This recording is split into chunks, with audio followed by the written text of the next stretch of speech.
Mr. Chairman, Honorable Chairman, Honorable members, I would want to take advantage of this opportunity to introduce myself. My name is Kwame Jan.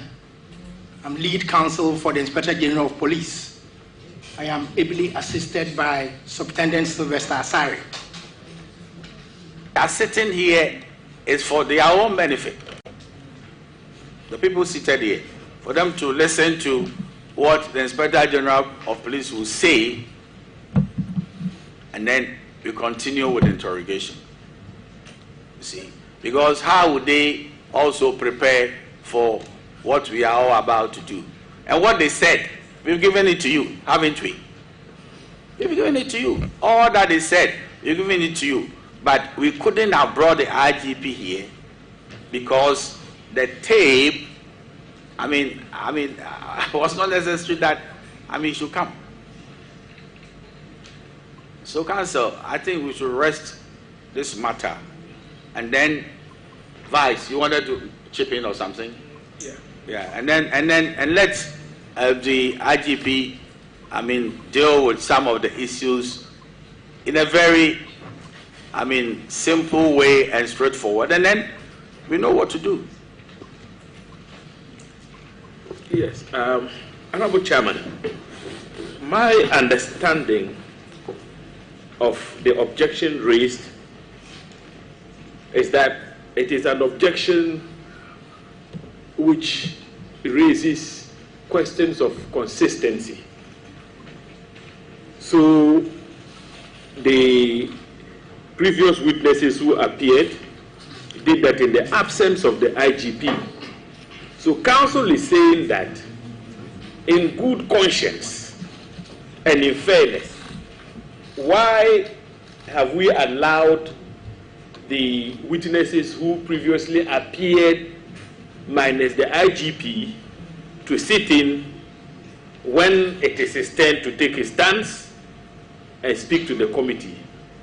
Now, one thing that we must bear in mind is that at the moment, our proceedings are public. It's a public hearing until we go out of, sight and out of view from the cameras. Well, that being the case, I want us to adopt a middle ground. It cannot be said that the statements the IGP is going to make here would be coded in a manner that these witnesses cannot hear. If we were to ask them to go into the next office, there is a screen. They will have the benefit of hearing. In the event that they stayed outside, what injury will they also suffer? And what injury will the committee also suffer? See, the committee is not sitting only today. And please mark my words carefully. And I'm going to say it finally because you can waive your right not to speak. And I wouldn't worry my soul at all. These are going to be my final words to you. And I don't want to continue with the banter. I don't need it. You have an opportunity to speak. You see, these individuals and even the IGP are going to continue after here. We are not ending proceedings today. And some of the proceedings will be so important, it will be in camera. So therefore, it is relevant that they listen to what IG is saying, because the proceedings are not ending today. That is what it is. And the matters affect them and the IG. It's like you saying that in a court of law, there's a plaintiff and the defendant. The defendant is testifying. The plaintiff should go out. I don't get the logic of it. So I will say more than this. I give the Inspector General of Police the opportunity to deal with the preliminary issues. And if he wants to do that, we will give him the space to do it. If he doesn't want to do that, I leave it to your judgment as a lawyer. That is all I will say for now. So The Inspector General of Police, we want to commence the interrogation of the matter. And it seems to me you are a student of the Bible, are you?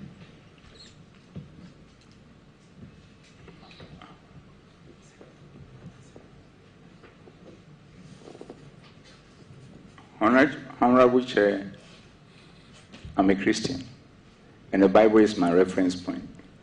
There could be a student of the Bible who may probably be using the Bible just for examination purposes, but may not necessarily be a Christian.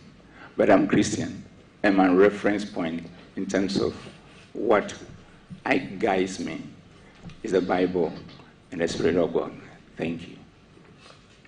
Did you ever find in the Bible that the innocent suffered?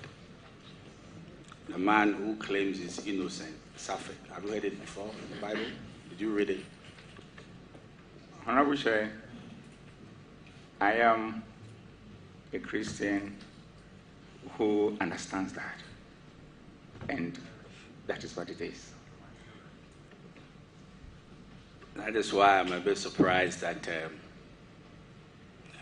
you're complaining about maybe you doing a good job and you're going through some challenges and suffering, because we know that the innocent can suffer. That's the story of Joseph.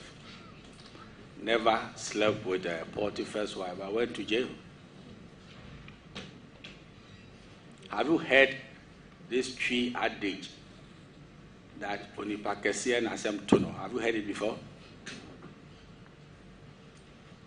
Honorable Chair, I have, but the point I'm trying to make is the fact that we are all human beings, and at times these things happen. You may have all what it takes to handle the situation, but when you are speaking to a matter and the feeling of how you feel comes on board, it's normal. And the most important thing is that I understand all the issues you are raising, and I'm in sync with it because I'm a true Christian. Now, Inspector General of Police,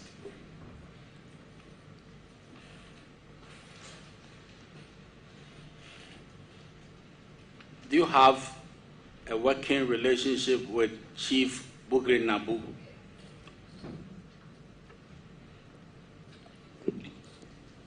Honorable Chair, I do not have a working relationship with him.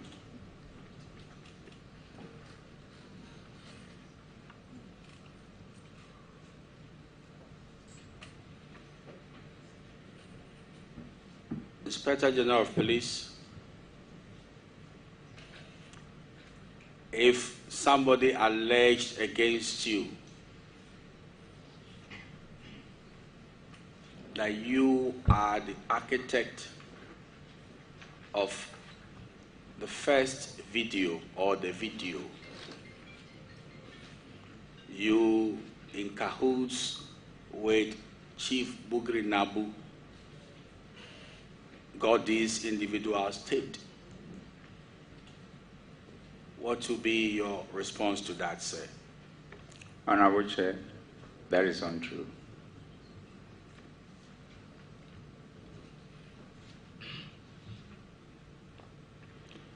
Inspector General of Police,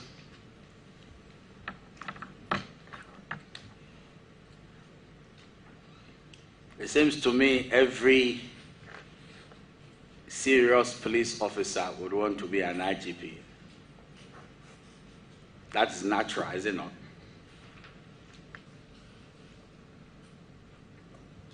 Honorable Chair, that is the case. And it is equally the case that when there is a vacancy relating to such a high and powerful office,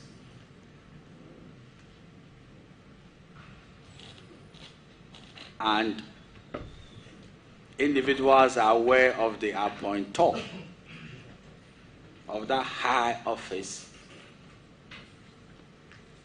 there will be attempts to, get to the appointor, so somebody is appointed. Is that not so? Honorable Chair, that could be the case, in the sense that human beings are different.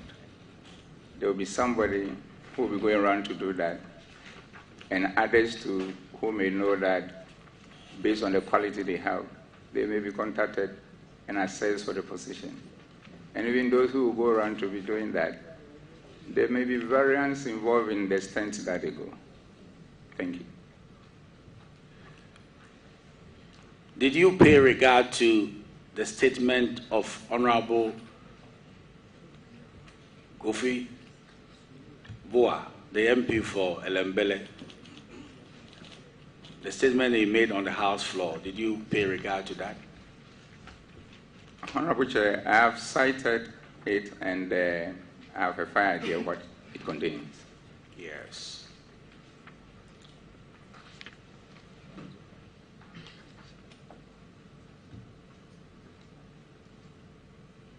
You know, there's a very serious allegation to the effect that you are the most powerful person in the realm, according to the statement that was said on the House floor, to determine the outcomes of elections. What's your response to that? Honorable Chair, I thank you for the question. Honorable Chair, the most important thing is this. Election involves so many stakeholders, and each one has its role, and the police also has its role. An election is a simple matter where each stakeholder play its role, and collectively we end up ensuring that it is over, and the people then decide who becomes the leaders.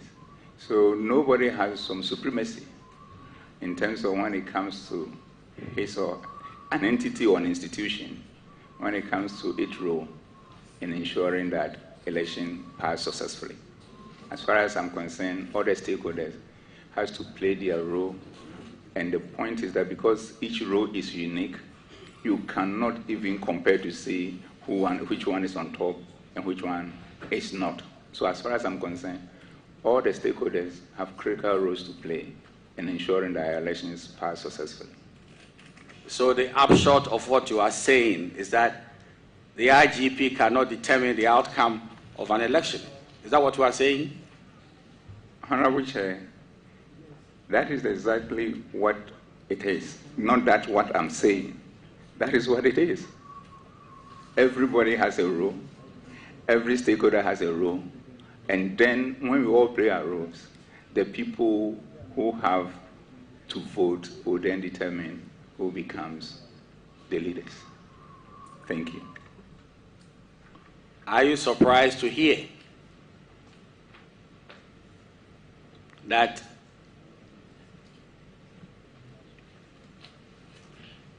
when you are there as the IGP, because of your personality and what you stand for, the New Patriotic Party cannot break the 8? Honorable Chair, can you highlight a bit about my personality and what I stand for? Well, it's gleaned from the document. It's gleaned from the document we gave you. You see, so I'm just relating to the statement that was said on the House floor. Which I understand, but if you could probably refer to it and then maybe let me have the benefit of how it was captured. Maybe Mr. Chairman has a better copy. Maybe if you can probably help me to appreciate that aspect of my personality and what I stand for, it will help me.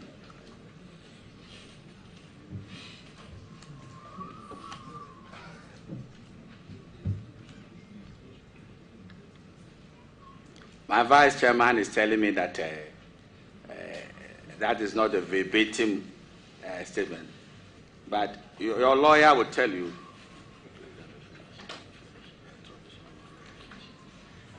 Your lawyer will tell you that I'm permitted in law to make what we call inexorable inferences and deductions.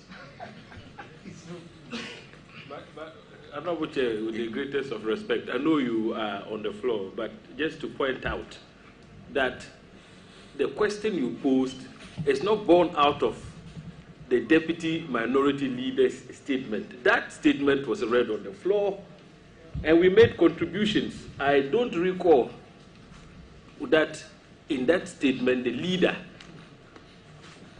indicated that when an IGP is at post, a certain IGP, breaking the 8, which is an impossibility anyway, will never happen. He never said that. Yeah. But did I say that? Did I suggest to the IGP that I'm reading from the statement? I never said that. I'm saying that I'm just gleaning meaning from the statement. Let me read something to you, which probably will know that. I mean, I'm just want you to see what's happening. Do you have a unit called the inspection unit? Yes, Honorable Chair, we do.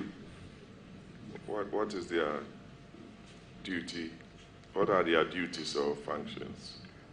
Honorable Chair, broadly I can say that the document establishing them, I don't have it readily here, but as the name sounds, they are out there to ensure that they do inspection of police facilities, police records, and they make recommendations.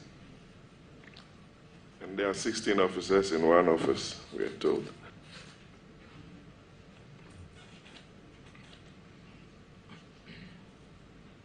We're informed that in that small office, you have about 16 officers instead of 4 occupying that office. Honorable Chair, the point is this. The word instead of 4, I don't know where it is coming from. We have a unit, and a unit of 4 people, then I don't know what it is. There's no limit as to the number of people who will be there to do inspections across the country. And the other point of they being in one office, I have to check, because the unit has a commander who is a deputy commissioner of police. And you agree with me that it will be a difficulty for Inspector General of Police to be going around looking for offices for people who are supposed to know where to look for an office for their work. And if the challenge is not beyond them, or if the challenge then go beyond them, then drawing to the attention of the relevant commissioner and the schedule and handle. So now that you've brought to my, just to paint you black, or typically calling a dog a bag neck and hanging. We have an excellent relationship with all the heads of the security agencies. And it's so excellent that at the end of the day, the cordiality goes beyond official work. The beauty of it is this. Constitutionally, each and every of the agencies has their role to play. And we know where we also need to work together in what I term institutional teamwork and get things done for this country. So we urge these people to stop trying to put our heads against each other. It's shameful. It's not good for this country. And you cannot do this. You should stop it. They can use any other thing to get anything that they want. But they shouldn't use that. They should be patriotic. Because that's the only place we have called home, Ghana. So in their quest to achieve their selfish interest, they shouldn't create confusion. So Honorable Chair, that is what it is. And I know that's how it sits. We'll continue to work together as various security agencies, helping each other in the interest of the country for Ghana, our beloved country, to continue to be at peace with itself. I thank you.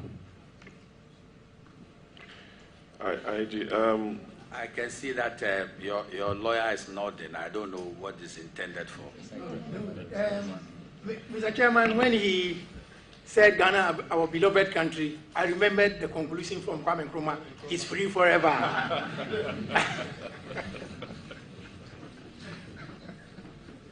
Thank you. IG, you once served as the ADC to former President Mills, and COP Mensah also once served as the ADC to Vice President Akkar.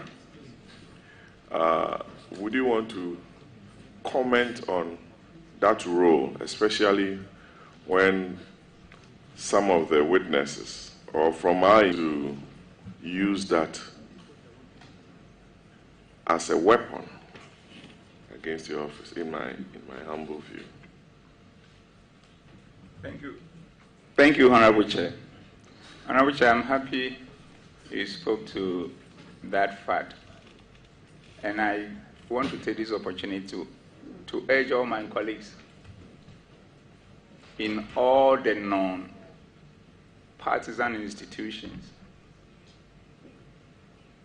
to keep the sanctity of that institution and stop trying to impute politics into it in a manner that will compromise its responsibility, and especially in my case, the police service in the maintenance of law and order.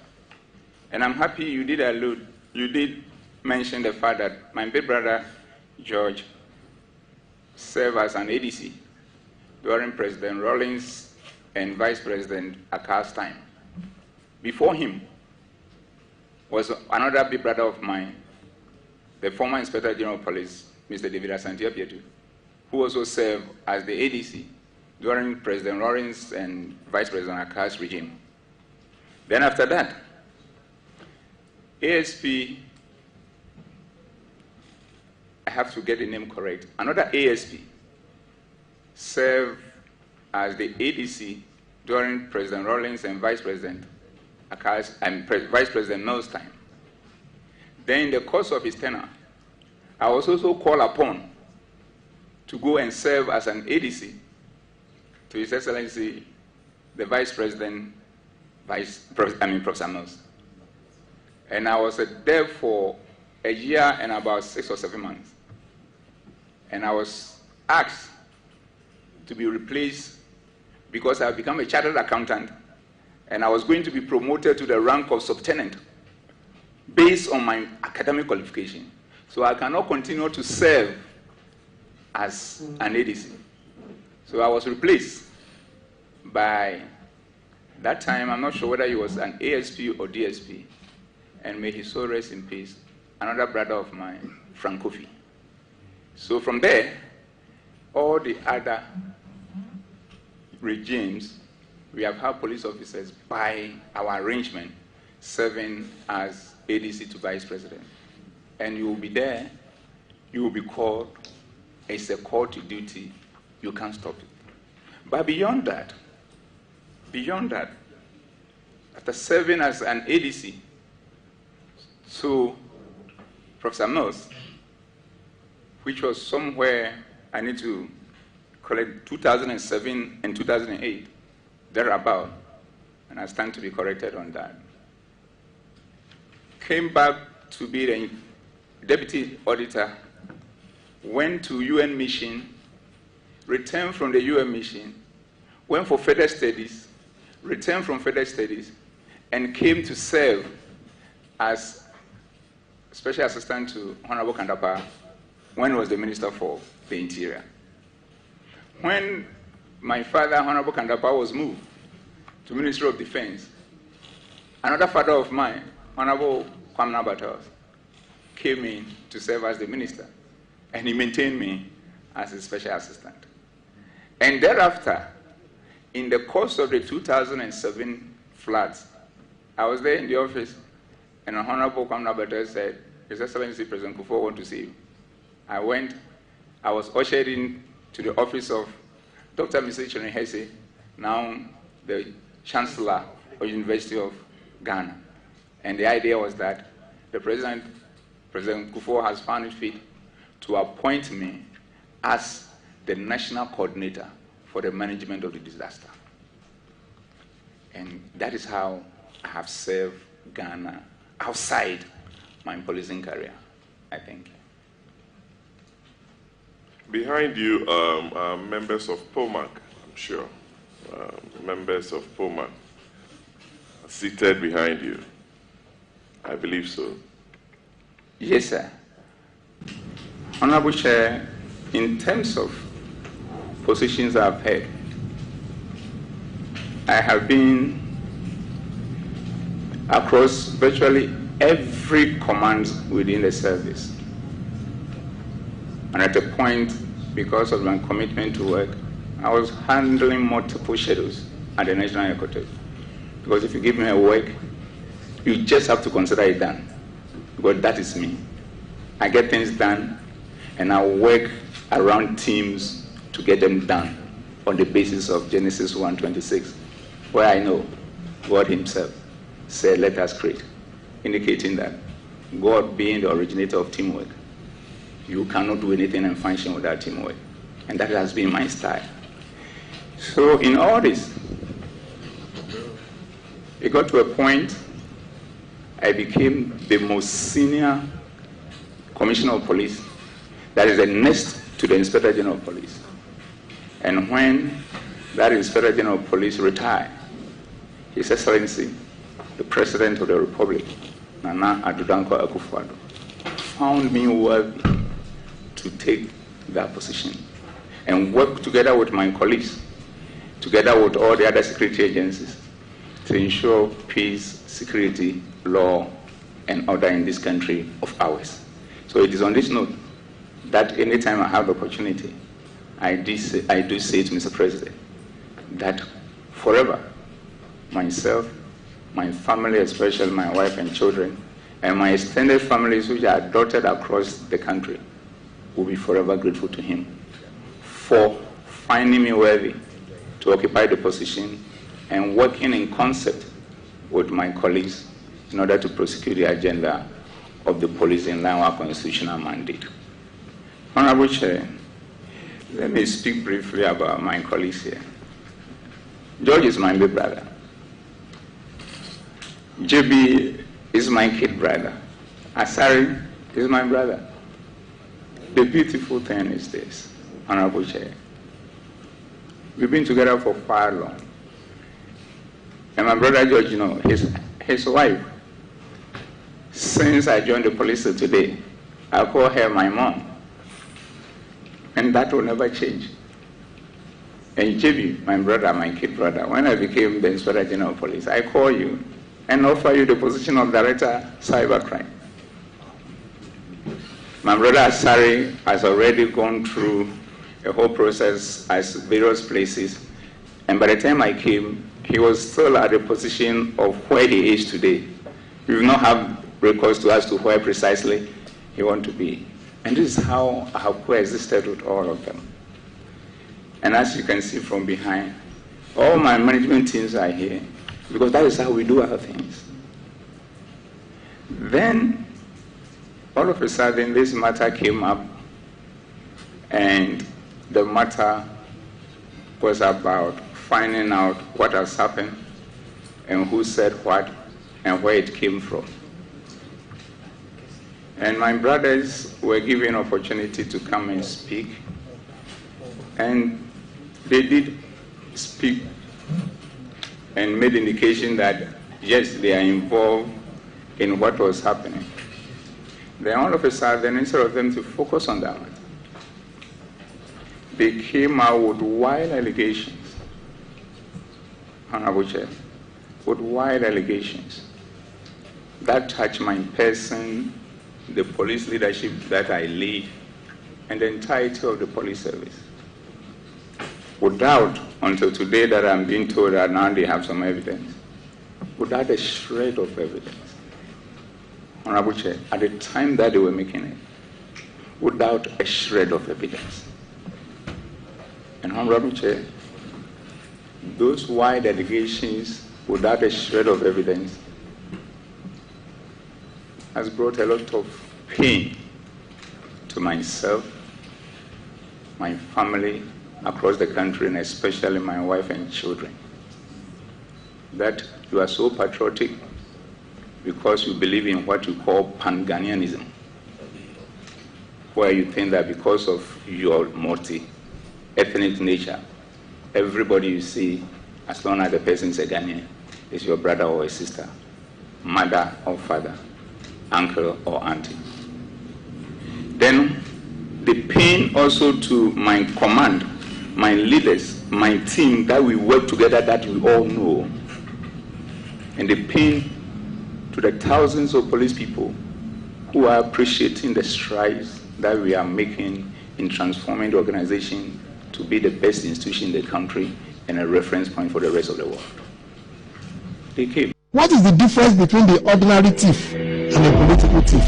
Number one, the ordinary thief steals your money, your bag, your watch, and your jewelry, isn't it? But the political thief steals your future, your career, your education, your health, and your business. Number two, the hilarious part is that the ordinary thief will choose whom to rob. But you are the one who choose the political thief to rob you. Because we choose them. We vote them. We blindly say we are not blind. Who is deceiving who? The ridiculous part of the whole issue is that we will fight to defend and protect our belongings from the ordinary thief. Is it not? But we fight each other to defend and protect the political thief. Is that not what we do? Thugs will be fighting themselves to protect those that are stealing our career, stealing our joy, stealing our health, stealing our success. What a shame. If you reach a certain stage in life and there is nobody who can look you in the eye and tell you the truth, you are doomed. And that is where our country has gotten to. We need to rescue this country. Wallahi. And I feel very terrible as a Ghanaian at this time. This country is in serious trouble, ladies and gentlemen. We are in serious trouble. We need to rescue this country, ladies and gentlemen.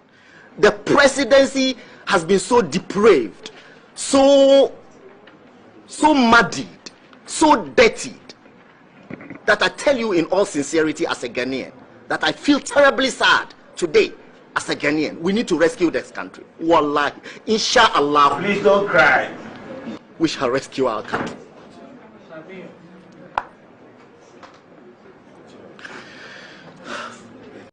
Government is broke, government is broke. The people are spending billions to go inside the government that is broke. Have you ever seen a minister who resigned because government is broke before? Government has no money. Have you ever seen a governor who said, ladies and gentlemen, when I was elected, I thought the government had money. Now I discover government has no money, I resign. Have you ever seen it?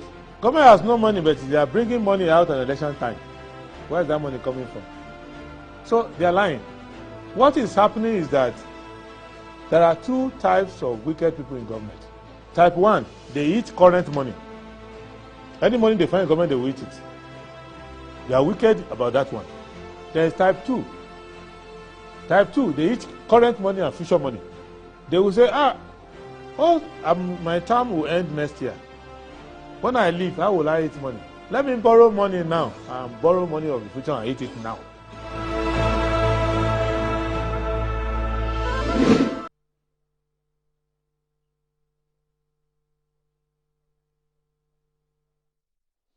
Right, hello, good morning and welcome to the show. This is Good Morning Ghana live on Metro TV. It's a Wednesday, the 13th day of September 2023.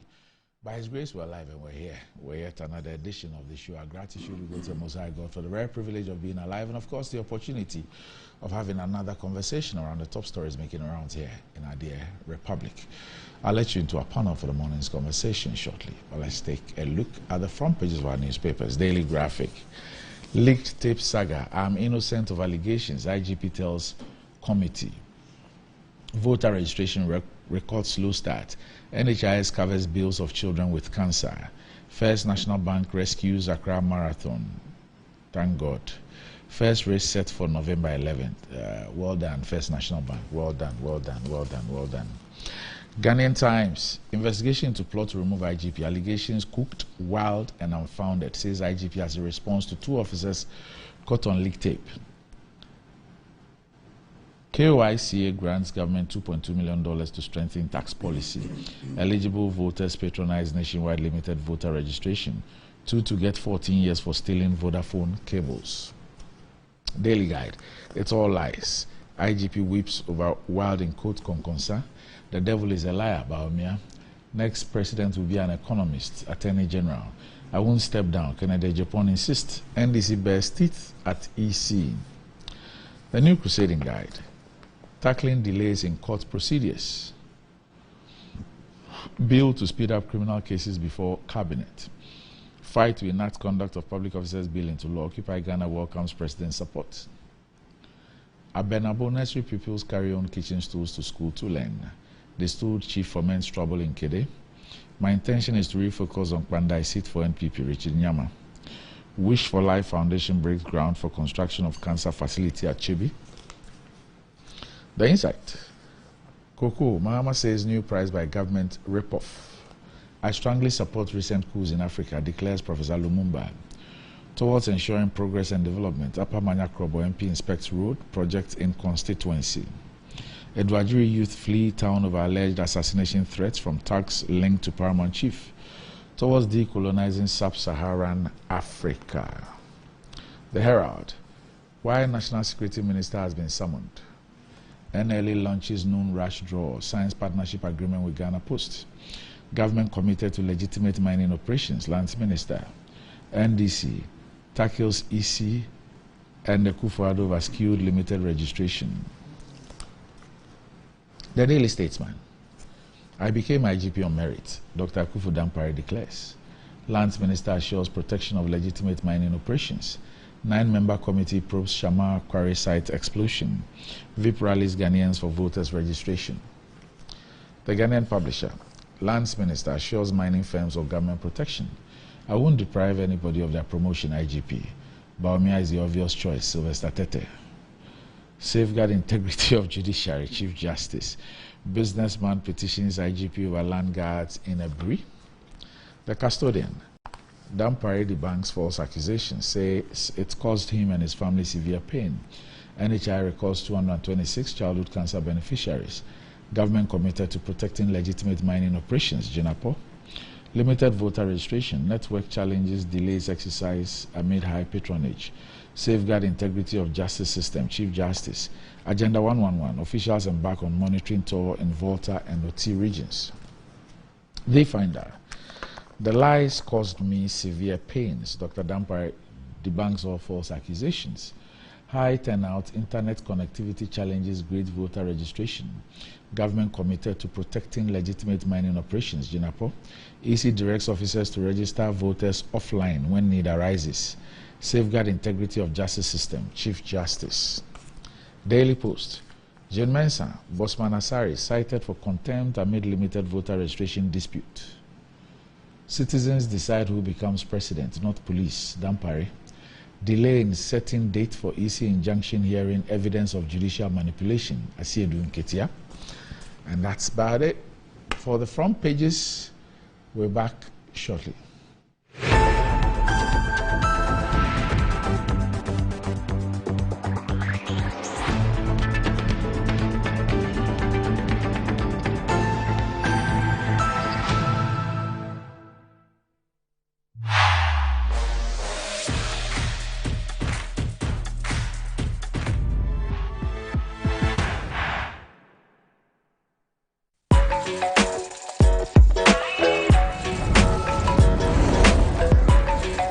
You are your own person, unique, one of a kind, special. That's why you deserve everything tailored to suit your particular taste, your preference, your needs. Just like MTN Just For You. You can get customized offers tailored to who you are. Dial *141# or use the MyMTN app to get to choose from a variety of offers made just for you. Betway is your gateway to a theme park full of gaming excitement. A whirlpool of wonder where your favorite games come to life. Where you can take to the skies with max payouts that reach into the millions. All in the palm of your hand. Visit betway.com.gh. Terms and conditions apply. Betway is regulated by the Gaming Commission of Ghana. No under 18. Bet responsibly. Betway. Bet your way. Enjoy the fruits of your labor, they say. But as humans, aging and physical infirmity stands our way of enjoying our mansions and homes. It often becomes challenging, if not impossible, to use our stairways day in, day out. With portable American pneumatic vacuum elevators, PVs, you are assured of unlimited enjoyment of your mansions and homes. It's a self-supported elevator for vertical movement of humans and goods at homes and offices. The original comes in 3 custom-made models with wheelchair accessibility. Call it luxury, but it's a necessary imperative for vertical mobility. Do not let aging or infirmity limit you. Get one for your easy vertical mobility at home. It's affordable and can be installed in just 3 days without modification to your existing building. It's however easier to incorporate it at the construction stage. We also have traditional Fuji elevators and escalators for your high-rise buildings and malls. Visit Lifts and Elevators Company Limited at Sakumono for your elevators nationwide. For free consultation to call or WhatsApp us on 0200-535-515. Lifts and Elevators, the elevator people. Ready for something refreshing and great tasting? For your kids' enjoyment? Angel Cola. For your graduation enjoyment? Angel Cola. Beach hangout? Angel Cola. For all your refreshing moments? Angel Cola. For your parties, get-togethers, events, and celebrations, enjoy a chilled bottle of Angel Cola. Radio Grandma, today is your day. Over to you. Thank you. Enjoyment Cola. Angel Cola. The Enjoyment Cola. Enjoy all your moments and fun time with Angel Cola. This advert is FDA approved. In life, choice is good, but choice plus safety is way better. Your safety and comfort is paramount. Under the cylinder recirculation model, you can buy LPG in a safe environment. All cylinders are inspected and maintained to the best safety standards, so your safety is assured. Just take your empty cylinder to the nearest exchange point and swap it for a filled cylinder. Different cylinder sizes will be available to meet your pocket size. Imagine cooking in a smoke-free environment. This will improve the health and well-being of you and your family. Choose LPG in a safer model of distribution. Cylinder recirculation model. Securing your safety, creating more jobs. A message from the National Petroleum Authority under the patronage of the Ministry of Energy. Ready for something refreshing and great tasting? For your kids' enjoyment? Angel Cola. For your graduation enjoyment? Angel Cola. Beach hangout? Angel Cola. For all your refreshing moments? Angel Cola. For your parties, get-togethers, events, and celebrations, enjoy a chilled bottle of Angel Cola. Radio Grandma, today is your day. Over to you. Thank you.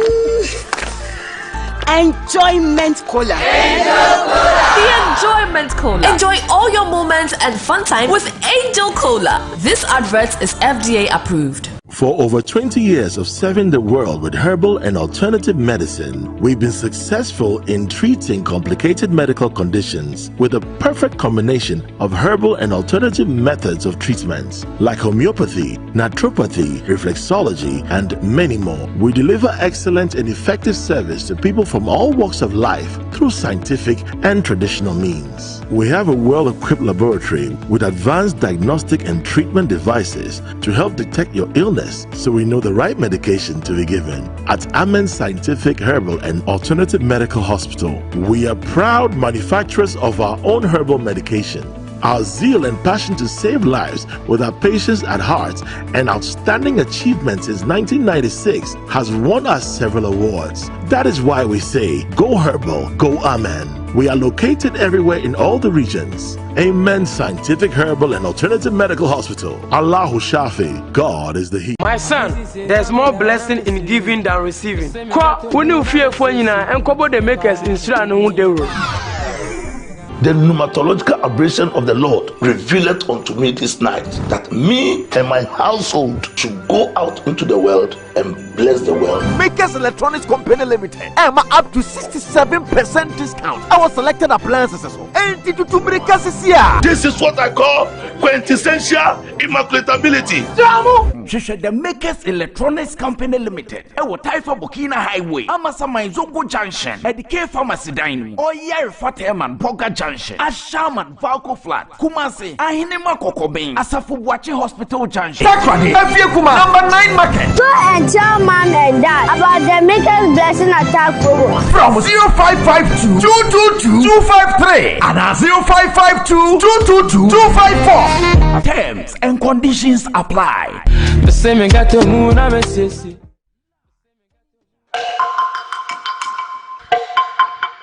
Masanabo. They say, you see, you go cashless. They get cashless here. You say, you can be a wish in your office. You see the power up back.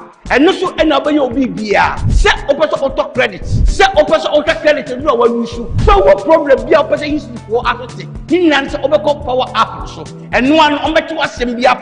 So, only smartphone and money how. And there's only data and so and it's you will be. And one said, who may know young phone. Oh, sorry. Who may know phone. No one direct *226# You are through there. You see the power up, no? Mobile money, Visa card, Mastercard, a BHP, you let me see. You see the power up. I want to show a down some. It's simple.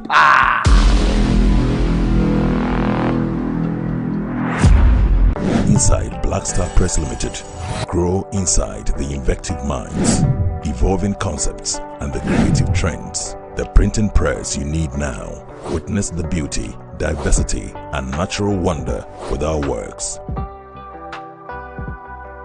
Inside Black Star Press Limited, in association with Lionhead Group of Companies. Call us now on 0200-880-000 for all your print works. Black Star Press Limited, a worldwide reputation for quality printing.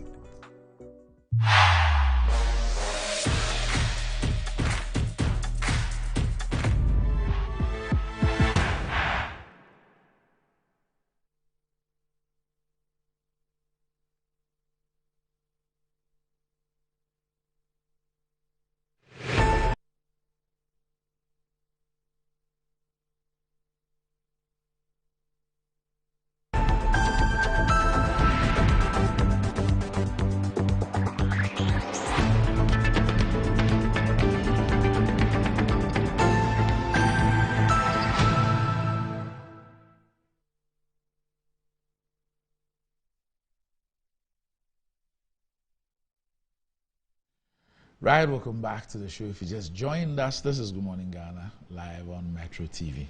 This morning, I feel like saying a very, very, very, very, very big good morning to Dr. George Akufu Dampari, the Inspector General of Police of the Republic of Ghana. Good morning, sir. Good morning. Good morning. Well, with me on the show this morning, I have Kwesi Pratt Jr., who's the editor of the Insight newspaper. Kwesi, good morning. Good morning, sir. Also with me on the show is the CEO of Valco and also former Member of Parliament for the Tema East constituency, the Honorable Daniel Ni Kwate Titus Glover. Good morning. Another friends, good morning to your good self. Good morning to my big brother who is refusing to grow, still looking younger. But you need to put some brakes on. I got here and I asked, they say you're already seated. They say you're already seated. I'm sure that the day put the brakes friends, some friends have been asking me why they call you Rani on the show and I keep calling you anything. I say, hey, what is my name? I say, but that is a man's name. So that is his name. Why you don't want me to call him by his gun name? You have provoked me. This time I'll call him today. But you got them, why? Don't let them provoke you to add a need to it. They say they are provoking me. I will call him Anette. Anyway, they are in love with the name too. They're just not used to it. So, it's fine. It's okay. Jack Toronto. Yes. Busy? Yes, sir. Let's start off with the issues about the police administration. I think a few weeks back when the audio, and now we are aware that there are videos as well, came up, we discussed this issue. The police, I took issues with the police because I thought that they should have initiated an investigation into the issue and all that, and not just gone silent. But I'm sure that Parliament is taking up the issue. We've seen some witnesses go there. Yesterday we saw the IGP as well. In between, there have been issues of the police administration interdicting the said officers, and then the following day a U-turn. And I remember I think it was on Friday, when the U-turn letter came, I got information that because people had raised issues that the IGP was abusing his office. And that's when I got information that indeed he recused himself from the meetings that even took those decisions.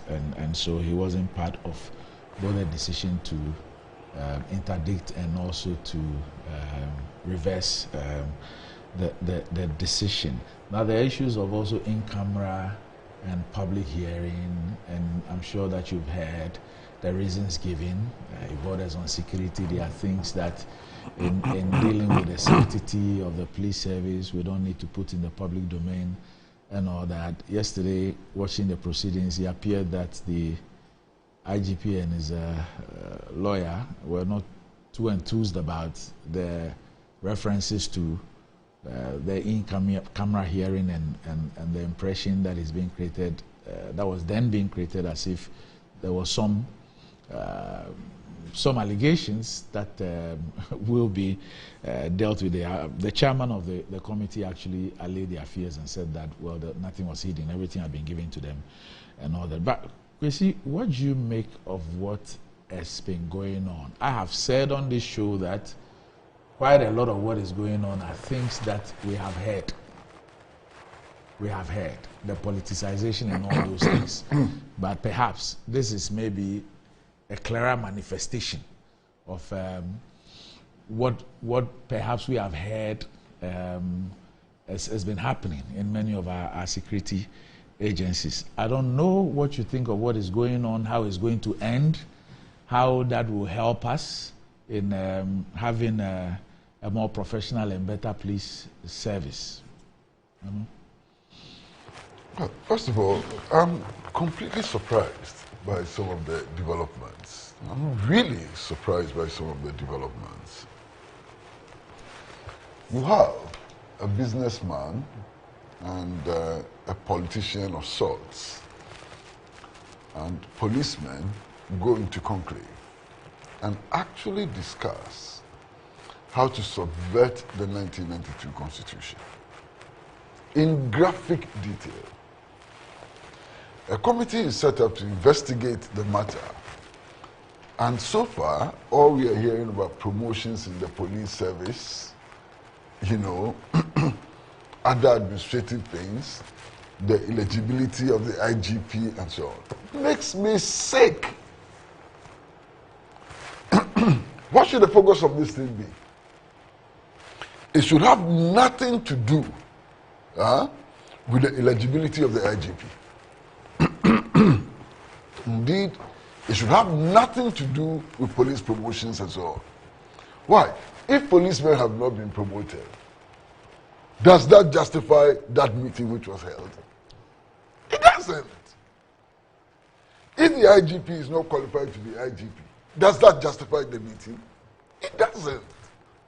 So I'm beginning to see a certain shift of focus, which is very deeply worrying for me. Because it suggests to me that if we don't take care, at the end of this so-called probe investigation, we are going to get a raft of observations and recommendations which will bury the central issue of the subversion of the 1992 Constitution. That's my worry, and it's a deep worry. Now, I watched proceedings yesterday, and I was also struck by something.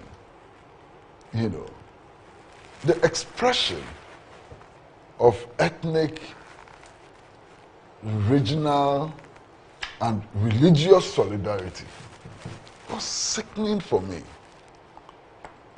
I mean, Ghana, we're talking about Ghana. You understand? And in 2023, there is such a public display of ethnic, regional, and religious solidarity in a crucial matter such as the one that the committee is investigating. I was sitting in front of my television set and you know, I was shaking, virtually shaking. What is this? What is this? Is everything now being reduced to religious, regional, and religious affiliation and so on? I wonder, what is happening? Of course, my third observation is that the IGP carried himself very well. You know, he carried himself extremely well. He appeared quite sober. He even showed, you know, some level of comradeship with the people who were making the allegations against him and so on. And I thought that he acquitted himself very, very well. The other thing which was also striking was his effort, you know, and I mean effort, to demonstrate his qualification to be IGP. You know, when he started, the chairman of the committee, that was not a question the chairman of the committee posed. But he found a way of showing how he joined the police service, the various ranks he's been through, his educational qualification, and so on. And I was left in no doubt that in terms of qualification to be IGP, he was as qualified, you know, as any other person who will be IGP is qualified, if not better. And then I thought he also had an opportunity to explain what his administration has done. And that was in response to the issue of whether or not he's the worst IGP that Ghana has had. And some of the things that he said were very impressive. In fact, I was particularly impressed by his explanation of how his administration has dealt with traffic infractions. You understand? And he made the point that, and all of us knew that, these motorbikes were not respecting traffic regulations. And all of a sudden we've noticed that there's a remarkable reduction in traffic offenses by motorbike riders and so on. And he explained it. And I thought that his explanation made a lot of sense, you know, especially in the kind of society that we are, where, you know, small, big people get small posts, you know, then they develop an attitude of impunity and so on.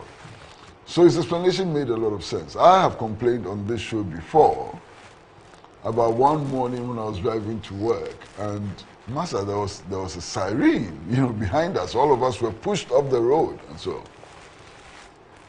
Eventually, when I caught up with this car which was blowing the siren and so on, I found that it was school children going to school.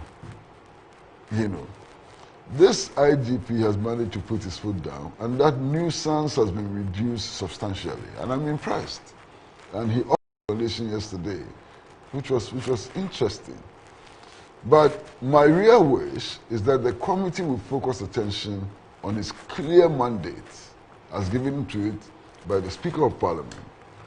And that clear mandate is to, first of all, authenticate a tape recording, to look at the implications of that tape recording and so on for national security, for you know, adherence to the 1992 Constitution and so on. You know, rather than focus attention on matters that may not appear to be too relevant to the core issue, which is an alleged conspiracy to subvert the 1992 Constitution. You know, the IGP said something yesterday that I completely disagree with. Here is the IGP who is saying that only citizens elect a government and that the police has nothing to do with it. It's not true. If that were true, why are policemen deployed for elections? Policemen are deployed for elections because the will of the citizens, can be subverted. That's why the policemen are deployed. You understand?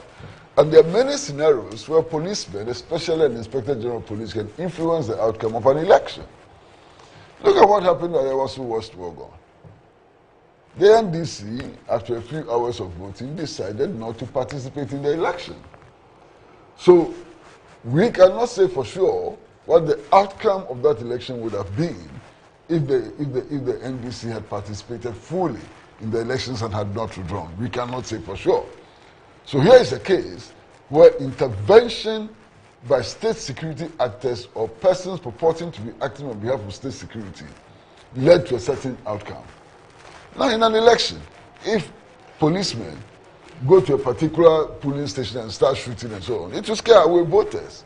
And that can lead to a certain outcome which may not be the authentic outcome that could have come out of that election and so on. So Inspector Generals of Police, even ordinary policemen and so on, can influence the outcome of elections. It is not true that the security services cannot influence the outcome of elections. The truth is that security services can influence the outcome of elections, and that is why it is important to have a purely professional security service. That is why it's important that those who supervise elections, those who guard elections, those who provide security for elections ought to be professional.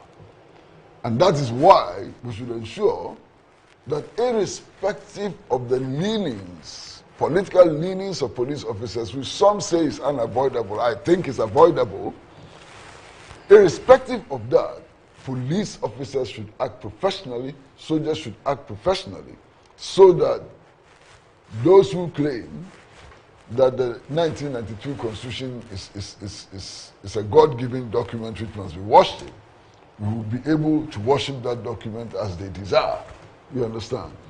So these are my observations. I mean, yes, there were aspects that I was not too comfortable with, but in the final analysis, I thought that the committee came back to focus somehow and manage to glean information and evidence which was useful for those of us in the general public. But Randy, yes, I remember something else. This sitting in Cabra, what is it about? So there could be, there are security implications. All the issues which have been raised before the committee, there's none of them which warrants an in-camera sitting. None of them whatsoever. But why? The IGP didn't promote it. Are you aware that they have had in-camera sessions with some of the witnesses who have come before them? And there are things that they may have told the committee that we are not aware of. No. In fact, some of the witnesses that appeared before them, they said that they wanted to say certain things in camera. Okay. I'm not sure that those in-camera sittings have come on. Okay. And in any case, what are they about? Those in-camera sittings, what are they about? Promotion in the service. Huh? Well, we don't know. The issues which have been raised now, which of them warrants an in-camera sitting? None whatsoever. And I've also just read that there have been some petitions from some senior police officers. It's about promotion. Ah, okay. A matter which is already before court. So this in-camera sitting, what is it about? You know, the problem with in-camera sitting in this particular instance is that it can lead to all manner of needless speculation. Allegations have been made against the IGP in public. Huh? Yesterday he was told that he was being given the opportunity to clear his name. How does he clear his name in secret when the allegations against him were made in public? So some of these things I don't understand. Maybe. So on your earlier submission about the committee's work and the fact that you think that they are straying and all that. Once you made that comment, I decided to go look at the terms of reference, and so that's what I was putting down. And this is the terms of reference as read by the speaker. The committee is to investigate the authenticity of the leaked audio recording. I'm sure that events will amend that to audio and video. And then investigate the conspiracy to remove the current IGP. Investigate any other matter contained in the audio recording. Recommend sanctions to persons found culpable where appropriate. Make recommendations for reforms where necessary. And make such other recommendations and consequential orders as the committee may deem appropriate. It doesn't change my position a bit. It doesn't change my position at all. The central issue, why this became a major issue for even Parliament to take it up, is the fact that a businessman, politician, and police officers, and maybe other accomplices, met to find a way of making sure that the will of the people does not prevail in an election. That's the central issue. It's the subversion or plot to subvert the 1992 Constitution, which is the central issue. I agree, but in the course of that, a lot of things were said. And then in inviting those who were on the tape, in admitting to holding the meeting and saying some of those things, they also had the opportunity to give reasons why they did what they did or had to engage in whatever they do. Whether it's justifiable or not is another matter. I don't want to make statements which would be prejudicial to the work of the committee or the outcome of the work of the committee. I want to refrain from that, you understand? But nothing in the world can justify a deliberate plot to subvert the 1992 Constitution. True. There's nothing which can be justification for plotting to make sure that the will of the people does not prevail in an election. That's my position. And you think that with the way we are going, that bit is we are losing out on that bit, and the focus is now on the IG.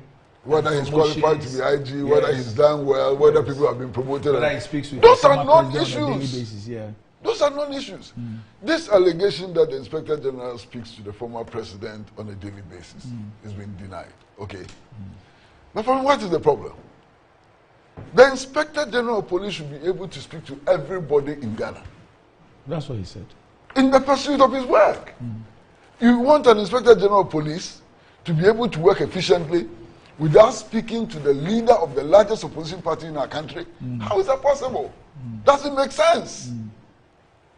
Is it a crime for the Inspector General of Police or even the president, the sitting president, to be speaking to a former president? How can that be a crime? The context within which it's put is where the problem is. That it is put in such a way, it's like creating a certain impression about the person. So it starts from probably he's not one of us. We cannot rely on him to do the things that we all know are done in elections. The illegal things. Yes, I'm saying that. Yes. And then, so the issue of his relationship as claimed with the former president is then used to sort of vindicate that position. That look, he's working with the opposition. He's working for the opposition. He's working on the instructions of the opposition leader. For me, obviously, that's the whole point. As a matter of fact, those who make allegations also make statements about themselves. True. So if you have somebody who wants to be IGP and he thinks that talking to a former president is something which should not be encouraged or it's a crime and so on, that's a statement about himself. But that's not the point he's making. I know. Yes, that's not the point he's making. I'm not sure that he's saying that he speaks to the former president and it is therefore wrong. It's an NDC person. Yeah, that's not the point. But he's that's making. the point I'm making. Yes. Any Inspector General of Police who believes that speaking to people in opposition to government is unworthy of his post is a bad Inspector General of Police. Why? It is the police which is providing protection for the former head of state. Doesn't that itself necessarily mean that there will be communication between the former head of state and the police? He has a police outrider in front of him.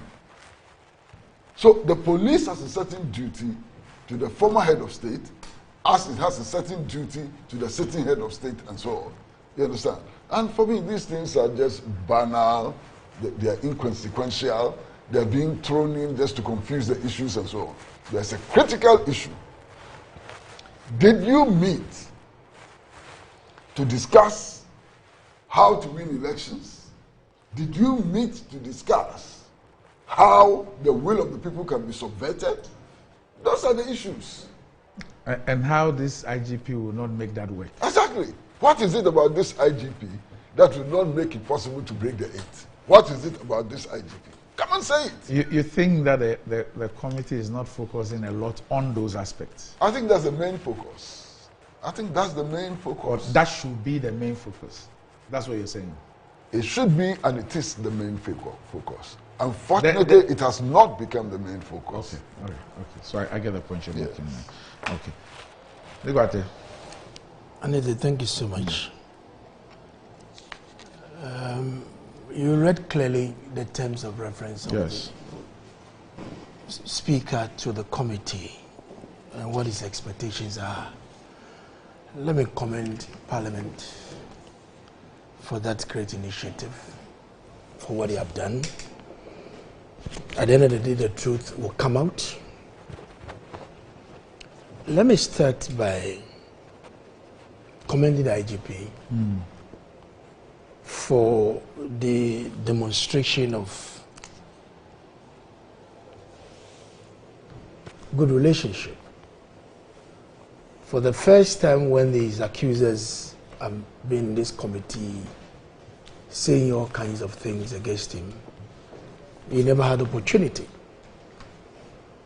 to speak to it until a formal invitation was extended to him.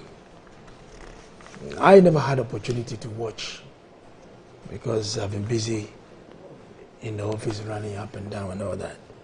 So I just watched snippets of it on my phone where he shook hands, even hugged one of them before the cameras, and I think from a genuine heart he wanted to demonstrate to them that, look, we are together in this institution. If there are issues that you felt that they are not good, my office is opened. Come to me, let's raise it, let's share it, and let's find solutions to it. And then when you come to my office, Kwesi, I have an inscription behind me. And I deliberately made this inscription. So when I sit like this, Kwesi, behind me you will see the inscription. And if you have come before me to come and gossip, come and lie about people, the moment your eyes set on that inscription, you begin to process in your mind. Say, hey, as for Nikwata, he's not going to throw those things. And the inscription is like this: never come to my office to lie or gossip about people. I will need ideas. I will need solutions to resolve problems of Vago. Another, you get my point. Never come to my office to come and lie about people, to come and gossip about people. You spend all your time and adrenaline just to come and gossip about people. And the unfortunate thing sometimes we do in this country is that when they come and lie about Kwesi to me, Another to me, I will not go back and ask them. I will run routes with some of these things. And by the time you realize, you have destroyed relationships. So for me, that is a style that I'm operating. This is my head. I keep telling my family, my people, my head is not bank. So when you come and tell me things about people, I'll ask. And then you know the truth and the genuineness of whatever you are telling me about those people. Fast forward. Now that he has met his accusers and they've talked about all these things, I'm sure the opportunity is now opened. Now, he said that it is the people, the statement, one of the statements he made is the people that elect their government. Yes, that is true. But the police also contribute to it because they cast their ballot too. That is why we have a special voting.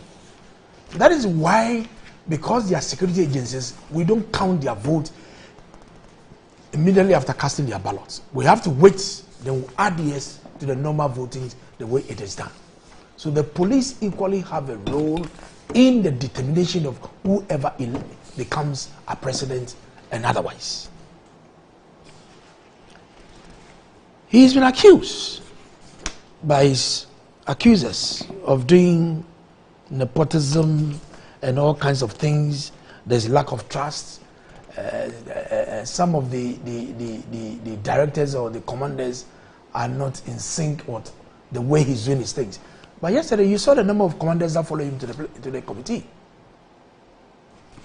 Those who are saying that, look, some of the commanders are not happy with his style, the methodology at which he's running the police service and all that, and they are ready to speak. You saw I saw my big brother Yonu sitting at the front row there, all of them. The former Tema regional commander, is it Yakubu or whatever, I've forgotten his name. Yeah, all of them, they're all seated behind him. That tells you whatever they are saying is not right. That tells you what they are saying is not right. Then the issue about that interdiction that came last week, I felt it was wrong timing. Why? Because Parliament has started something. Your accusers have started making some recriminations against you. And I'm happy Honorable Tachia and the committee are getting, look, there's a need for us to give the IGP an opportunity for him to come and speak to these recriminations against him. And it did happen yesterday. So for the police administration to rush to interdict his accusers, for me, I realized it was not good, because somebody might think that you just want to gag the people from talking. And I was happy again that quickly they have to withdraw to allow whatever is happening to continue. If at the end of the day you want to use your own style in the police administration the way you do your interdiction, that is fair. That is very fair. But in that case, George Alex Benza is due for retirement. So I don't know whether he can be summoned back to come and appear before the police interdiction in future when they open up any inquiry or whatever that they want to do. I think the act occurred whilst he was in service. It can be dealt with. I don't know how they operate. But now that the man is due for pension, I wonder how you can invite him to come and testify before anything. But anyway, that is the way they do their thing, because immediately I read that I said, the whole thing was bad. But quickly they have to do that quick return to retract from that interdiction to allow that to go. Then comes the issue of national security. And right at the beginning, when the accusers were talking, at the point in time, the chairman will tell them, like, cool down. There are some of the issues that we don't need to speak here. Maybe we'll invite you in camera to come and raise those issues. But these matters are already in public. Like Kwesi said, now we are in the era of Bugri Nabu. We are recording each other. We don't trust each other. So when I'm coming to meet Anette, coming to meet Kwesi, I must arm myself with some recordings. When you're coming to meet I would never record. I don't do that. So you can meet me anytime. Bro, this is just by the way. So we are in the era of mistrust among each other. Now we don't even know what you are saying, and you'll be recorded. So this is the era that we find ourselves. So clearly, this national security business that we find ourselves, to some extent, I will agree with the chairman.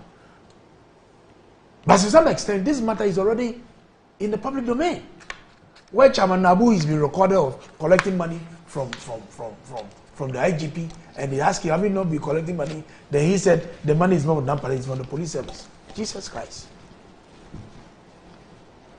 Where is this coming from? So I think that this is an opportunity for us to know exactly what are the real facts and the real issues. So what happened yesterday before the cameras were just comedies. Because those nitty-gritty that relate to national security matters are going to be delved into, where the IGP himself and his accusers are going to meet each other. Then you speak to those issues that you are saying they are national security concern. Because the committee must take those facts. And that will help them in their conclusion, their recommendations, and their conclusions.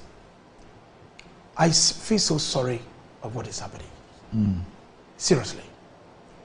For like this institution, you are here. You are in charge of your show. Your board of directors have given you the mandate to run this show. And if your producers, your researchers, have issues and they are not raising these issues before you, and they bring it public before the cameras for the public to know that, look, there are these problems, this issue, they are not helping you. Of course, wisdom is not in the head of one person. So if there are issues about this program and they feel that, look, there's a need for us to talk about it, you don't go and rush to public and go and attack Anete that, look, the show is like this, you are not doing well, you are intolerant. No. So long as you operate an open door policy, so long as you open your arms to listen to ideas of people, regardless of the people that you're working with, it gives you a mark of a leader. So I think that in the first place, I said it last time I came here, and let me repeat it. George and his accusers, for me, I would have loved that they would muster that courage and go to Dampare. So look, Jack, let's sit down. This is what I found about you. This is, you just look at the checklist. This is bad, this is bad, this is good, this is good, this is bad. Let's look here. And I don't think that Dampare is seeing all this thing, will say that, look, I'm not going to take these ideas. Because the fact that you are the figurehead and you have people underneath that you are working with, it is important that you carry them along. You take their input as part of the work that you do. That will help you to build the police administration. So for all this recording that has come, the chief constable in London, I'm not sure that is the way he operates. I'm not sure that is the way he operates. So I will appeal to Dampare as well, that the demonstration of goodwill that he extended to them yesterday, sitting back, he can make a self-introspection. Maybe there can be some outer of truth in one of the few things that they are saying. He should sit down and assess it and take the good things out of it. And that will help me to drive the police administration the way he wanted it to take it to. He has come with his own style. Everybody and his way he wants to operate. So clearly, if some of the things that they are saying, and there's some bit of truth in it, I will plead with him. He should sit down and get some few things out of it. Just add it to whatever he's doing and move the police. So you refer to the chief constable. Yeah. And many people who have said that, look, the issue of mistrust in some of these constitutional bodies, like the police service, is not new in Ghana. People have raised the issues. And even when it comes to political parties, we all know that when you are in power, the police is the best thing to have happened. When you are out of power, the police is the worst thing that has happened. And that they are in bed with the government and they are being used by the government and all those things.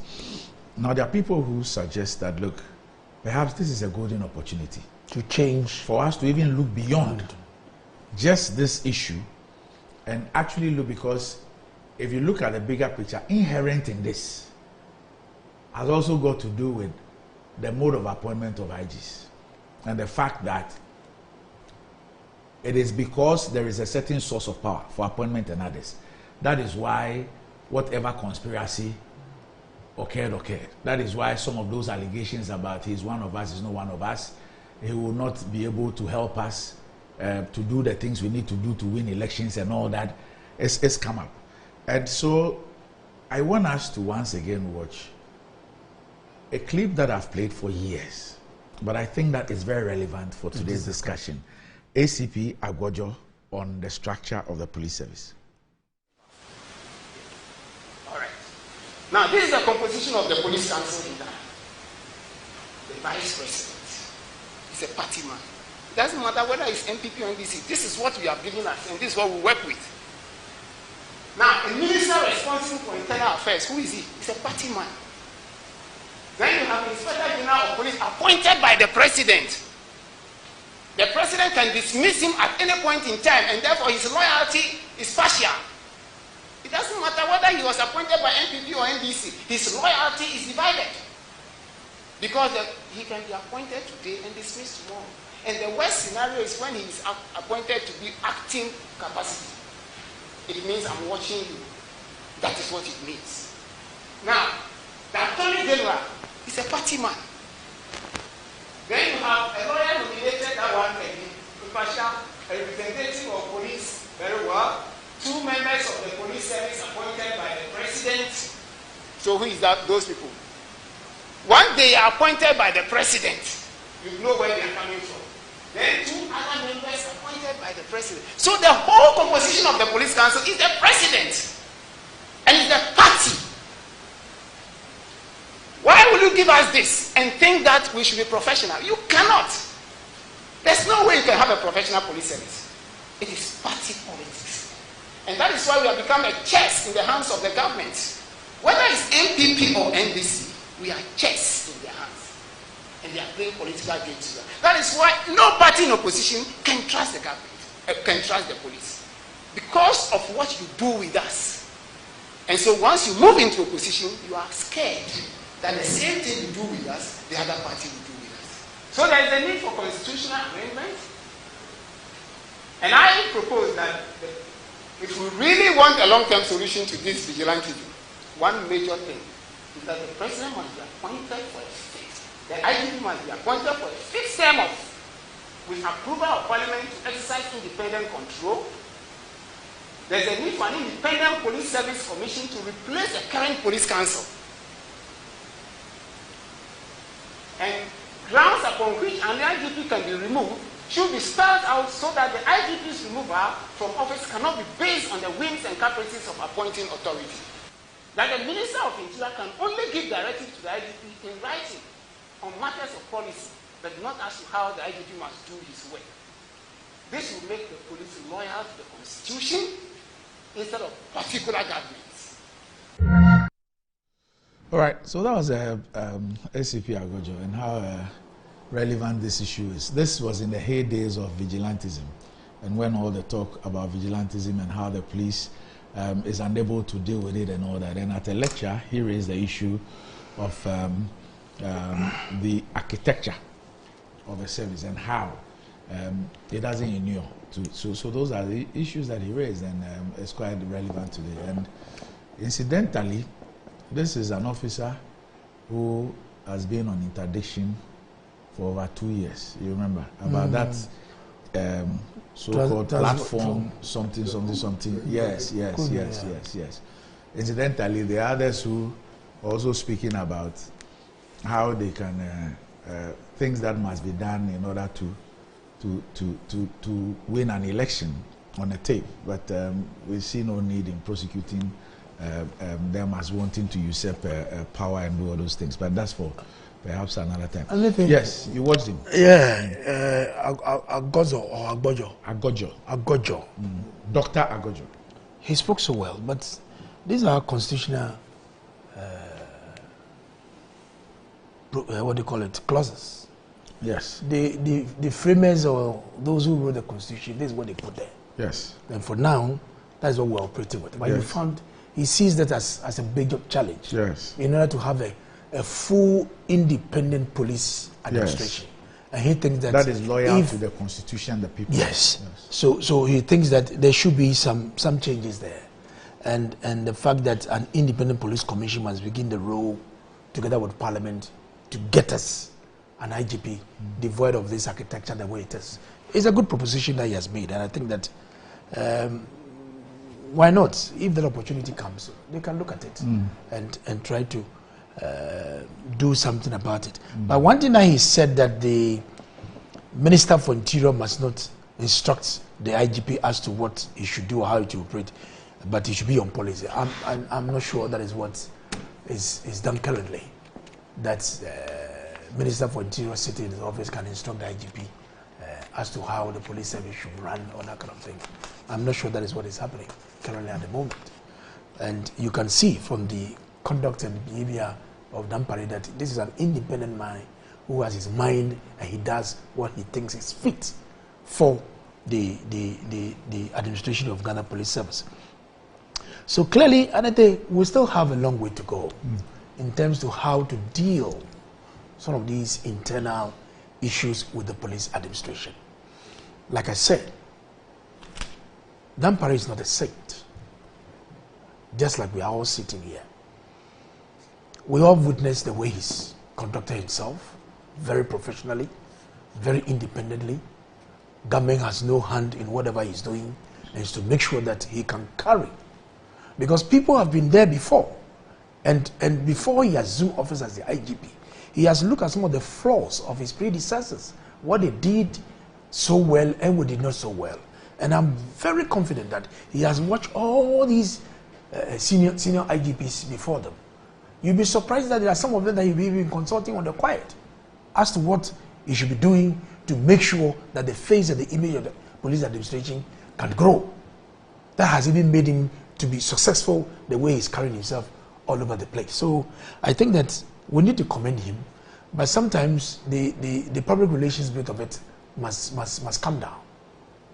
You know, the public relations aspect where you see him walking around town and frying kelewele and that kind of thing is not part of IGP work. You understand? He should take that public relations bit out and focus on his professional role. And I have confidence in him. And I'll give him every support every day, every second, every minute to make sure that the police administration that he has succeeded is the right way to go. So he has my support and my backing. Right. Now, still talking about constitutional bodies, let me start off with you, Titus. The issue of the Electoral Commission has come up again, the limited registration. Last week we were here discussing it. The issues that were raised with respect to their decision to use only their district offices and all that. And last week I had the opportunity of showing data here on the screen, which shows that the predecessors of this particular EC boss, i.e. Dr. Afarijan and Madame Charlotte Osei, when they had a limited registration exercise, used at least 6,000 centers, 6,000. And I'm told that that then reflects in the electoral area, you know. But these ECs decided that they would do district offices. And so you have under 300, 200 and something places instead of 6,000 that has been used from 2012. Now, this led to some legal rates. Yes. First of all, you had the other parties who are still going to IPAC, with the exception of the MPP, and I think one other party raised issues with it. So that's the data again. For those of you who are watching, you can see that on your screen. And then the NDC joined the fray. They went to court. You know the issues about they not getting a date because they said the Chief Justice was out of town. Okay, I was going to say something, but let me just leave it. You know, and then we're told that a citizen went to court, got an injunction. The EC was served with the injunction. And I believe that we all recall what happened in the NDC primaries when there was a court injunction by, was it Dr. Dufo or somebody? And the EC actually issued a statement informing the NDC that they have been made aware of this particular thing. So they cannot go ahead with NDC's internal election because of what they have been served with. And so the EC was also served with an injunction. Apart from the one that the NDC went to court, and they didn't get a date for the hearing because they said the CJ was out of town. A citizen also went to court, I think at Tema Court, and got an injunction, served it on the EC. The EC decided that as for that one, the principle that they espoused and issued a statement about in the case of the NDC internal primaries will not apply. I think that maybe the law. And I've got a preamble. I think clearly this is not the best way to go.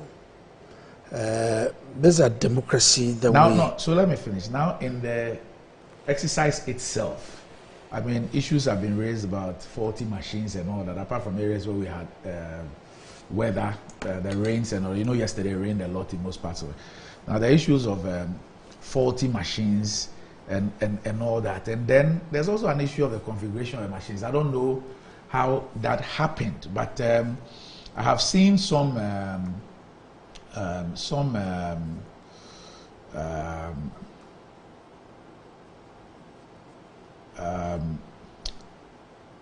cards from yesterday's exercise, you know, and I have decided not to show the names, but I'll show you something that would, and I think that the EC ought to quickly look at it. I'll show you a part of it. You know, when you go do the registration, there is what is called the duplicate sheets that is given to you, the registrant. So you have the laminated card itself, which is your card, and then there's a duplicate paper. Okay. Now the dates on the duplicate paper are the year 2020. That's what on it? Yes, which I think is the last time that we had a registration exercise. Yes, so that's what I've just taken out the name of the person. But this is the Kwewu West Municipality. You see the date there, 12th of September 2020. But I can show you here in the studio the person's actual thesis internal primaries, and then with this particular exercise. That's why I started by saying that I'm not happy with the posture of the EC.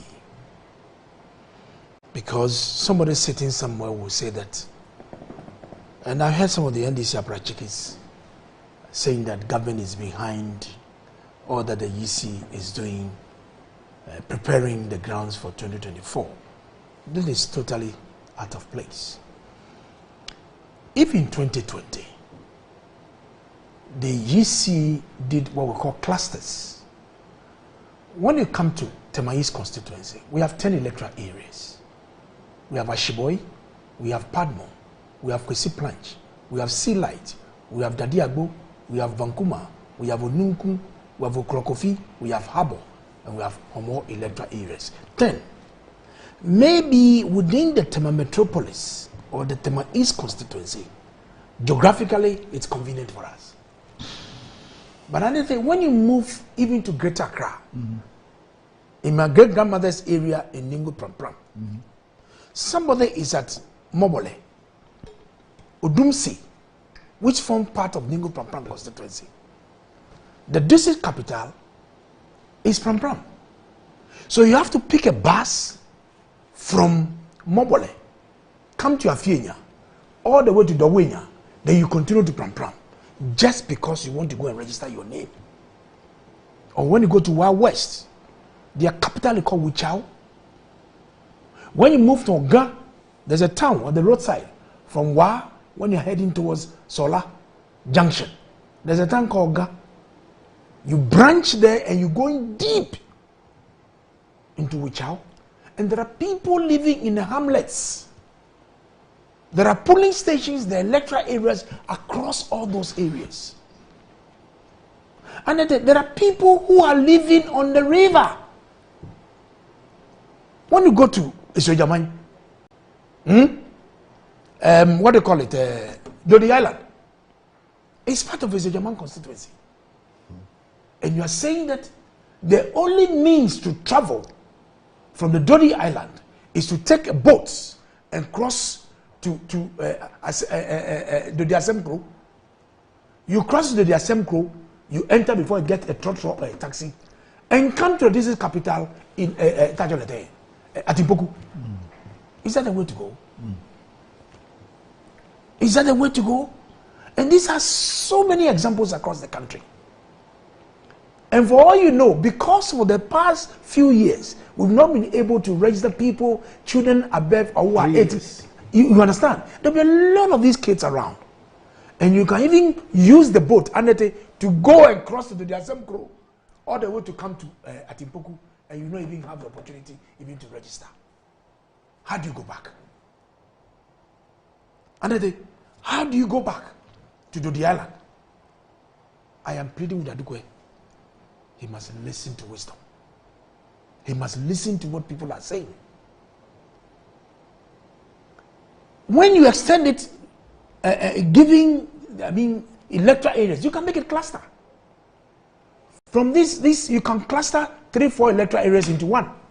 But when you are asked the questions, your name, your date of birth, your age, your family, your residence, where you vote, you know you vote at this place, they'll put you there. And the ID card will show that on the day of election, you vote at your own polling station.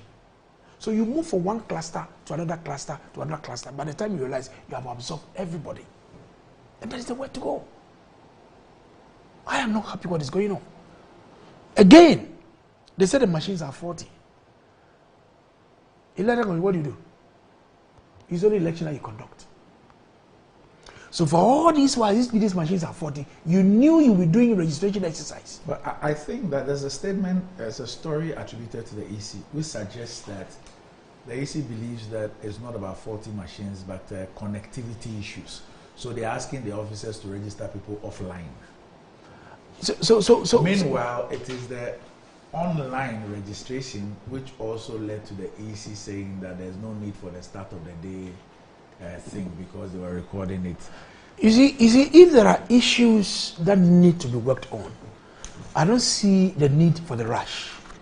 Let's make sure we correct all these challenges that the EC is having, so that quickly, when these issues are resolved, then you come with the date and time, then the citizen can move into it and get their registrations done. So for me, I have a problem. I will appeal to him to make sure he expands from the district to cluster of electoral areas so that everybody will be captured in the excuse me. Then comes the issue of the courts, where a citizen of the land has filed a writ against the Electoral Commission. And from your narration, it looks like the EC has been served. Mm-hmm. You even gave an example where when Dr. Dufo went to court because he felt that he's not been treated well by his party, and for that matter, he went and filed. And immediately the EC received their copy, they wrote to the NDC. Look, a statement, yeah. This is a copy of a writ I've received, so I want to sit back, go and resolve your internal problems. Then when you are done, we are ready to come and support your election. That was fair. But the question is, why not the same? But I'm not a lawyer, but I'm told that when a service has been proven, whatever action that you're doing, you put it on hold. You put it on hold until the determination of the matter in court. In fact, the EC set a certain precedence. I have seen it in the matter. They themselves, the EC, they set that precedence. You understand? So clearly, I don't know how the EC lawyers are going to argue in court that you've been served and you have a hearing date that you all go, because you're an interested party. The fact that you've been sued, you are an interested party in the matter to be determined in the court. So why didn't you wait for that case to be heard? Then you rush in going. But clearly, it's an abuse of the process. So I will appeal to my sister that she should just take it easy and listen. And listen. Open up the registration centers, incorporate electoral areas, do it in a cluster form so that everybody will be captured. We don't want these NDC guys sitting, when you see them talking, accusing campaign. We are sitting here somewhere, campaigning to make sure we bring Baumia to come and give John Mama showdown, to come and give John showdown. We are not part of this business of this EC doing their own thing. But I want to appeal to her. I know she will listen. She should just come back and make sure they open up the registration centers for more people to be captured in a cluster form. Okay, so before I get to AC, you have a text from, you have a message from... myself? Yes. Nobody. The Member of Parliament for the Odudu constituency. My brother Kovi. Yes. Kovi, good morning. Yes, it says that you've spoken like a patriotic Ghanaian, and he's applauding you. Yeah, I always do. I always do. Yes. Now, Kwesi, the Honorable Samuel Atachia, who's the chairman of the committee, has been watching the program, and he sent me something short, just a small clarification. It says, it's on the tape, my brother, it's on the tape that the IGP communicates with Mahama consistently. I was merely giving him the opportunity to respond to it. Please let Senior Pratt know this, please. No, I have no problem with my brother and friend, the Honorable Atachia. No, I have no issue with the Honorable Atachia at all. And I think it was proper to have given the Inspector General the opportunity, to explain himself. I'm saying that the allegation itself is baseless and frivolous. The allegation has no merit. That has nothing to do with the chairman of the committee at all. So would you then agree that by elevating to the extent that it's on the tape, which is in circulation, which is the basis for their probe, it was also good and relevant for the IGP to be given the opportunity to speak to it? Oh, perfectly. Perfectly. I mean, Atachia has done nothing else. Sorry. The Honorable Atachia. I'm sure he wouldn't mind. When I knew him, he was Atachia. No, he wouldn't mind. Now he's the Honorable Atachia. He wouldn't mind. And I think we have to respect that. He could also have been the Imperial Majesty. Yes. So, please, my statement had no reference to what he did at all, Now, you see, this country, I think one of the biggest problems we have is that you elect somebody. It's a process of engaging the person. It's like employing the person. Once the person gets elected, he becomes your Lord, and you have to worship him. And Savior. You appoint somebody to a public office. Immediately they become gods. We have to bow to them and worship them and so on. That's a big problem. They talk at you. Talk down They have you. no respect for us. Randy, I was listening to an official of the Electoral Commission official, who is able to make a public statement to the effect that voting is not compulsory if you don't want to go. That's Dr. Bosman on TV3. He said so? Yeah. Voting is not compulsory. Dr. Bosman on TV3. Oh, if you don't want to go, your vote is your own headache. Oh, no. I mean, incredible. Oh, no. Randy, read the Constitution. The EC has a responsibility to work in such a manner that as many people as is possible will register to vote. That is one of the mandates of the EC. You see, that's where people raise a lot of issues by intellectuals and all that. Yeah. I have a right, a constitutional right, Yeah. to be registered as a voter. Yeah. I have a constitutional right to vote in an election. Yeah. Yes, it is true that in Ghana, elections are not compulsory, Yeah. like in some jurisdictions. Yeah. But you, the Electoral Commission, your mandate is to ensure that that right I have, I can exercise it. So whether I decide that I will vote in an election or not, what has that got to do with your mandate to ensure that the right that I have in the Constitution to be registered as a voter and to vote if I so wish is done? And this is just a quick, because before you come in, It's unbelievable. I agree with you. Unbelievable. Honorable Paul Essien, my former colleague for Jomoro, this is what he had sent to us. He said in Jomoro, we have to travel 60 kilometers, 80 kilometers, 100 kilometers, and sometimes 120 kilometers to the district capital. And out of the 34 electoral areas, only 4 are close. So you want to deny all these people? You know up north well. Yesterday somebody sent me about Bole and Bamboy. Yes, so vast. The difference, that is over 100 kilometers. So vast. Just Bole and Bamboy. And so vast. For those of us many of us who don't travel up north, you so always vast. heard Bole Bamboy, Bole Bamboy. So it sounds like it's Nima and Mamobi. It will take about 1 hour and a half from Bamboy. You see, and in all of this, as we speak, look, moral society is quiet. Moral society is quiet. Leadership in this society, they are quiet. They are quiet. So, you see, when you have a situation where a member of the Electoral Commission can publicly look us in the face and tell us that voting is not compulsory. If you don't want to register, it's up to you. If you have this situation, what can you expect? You know, when elections are being organized and so on. This is the attitude. Shocking. But this is the attitude. So shocking. Look, I've read the newspapers like all of you this morning. And we are being told that in some places the exercise started afternoon. You understand, when it was supposed to start at 7. That's a problem.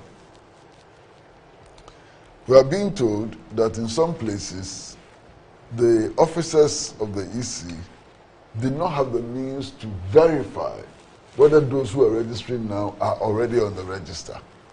That's a problem. That is if they go offline. Yes, that they were offline. So there's an interesting part. It's good that you raised this issue. There's an interesting part where, you know, I was saying that the EC is directing its officers to do offline. So Dr. Sribo Kwaku, who's the Director of Electoral Services, told the GNA yesterday evening that there were initial hitches with the system on the first day. He said this situation will normalize as the exercise progress. Quote, we've asked them, the officers, to switch offline if they encounter challenges. All those registered offline, the system will review their identities, and if their names appear on the multiple list, they will not vote. There's a problem. He is proffering a solution. But if there was no problem, would he have proffered a solution? And so but even because if you know you are a registered voter, why did you go to the center to go and register? If already you are registered, you've registered already. But you see, there's another problem.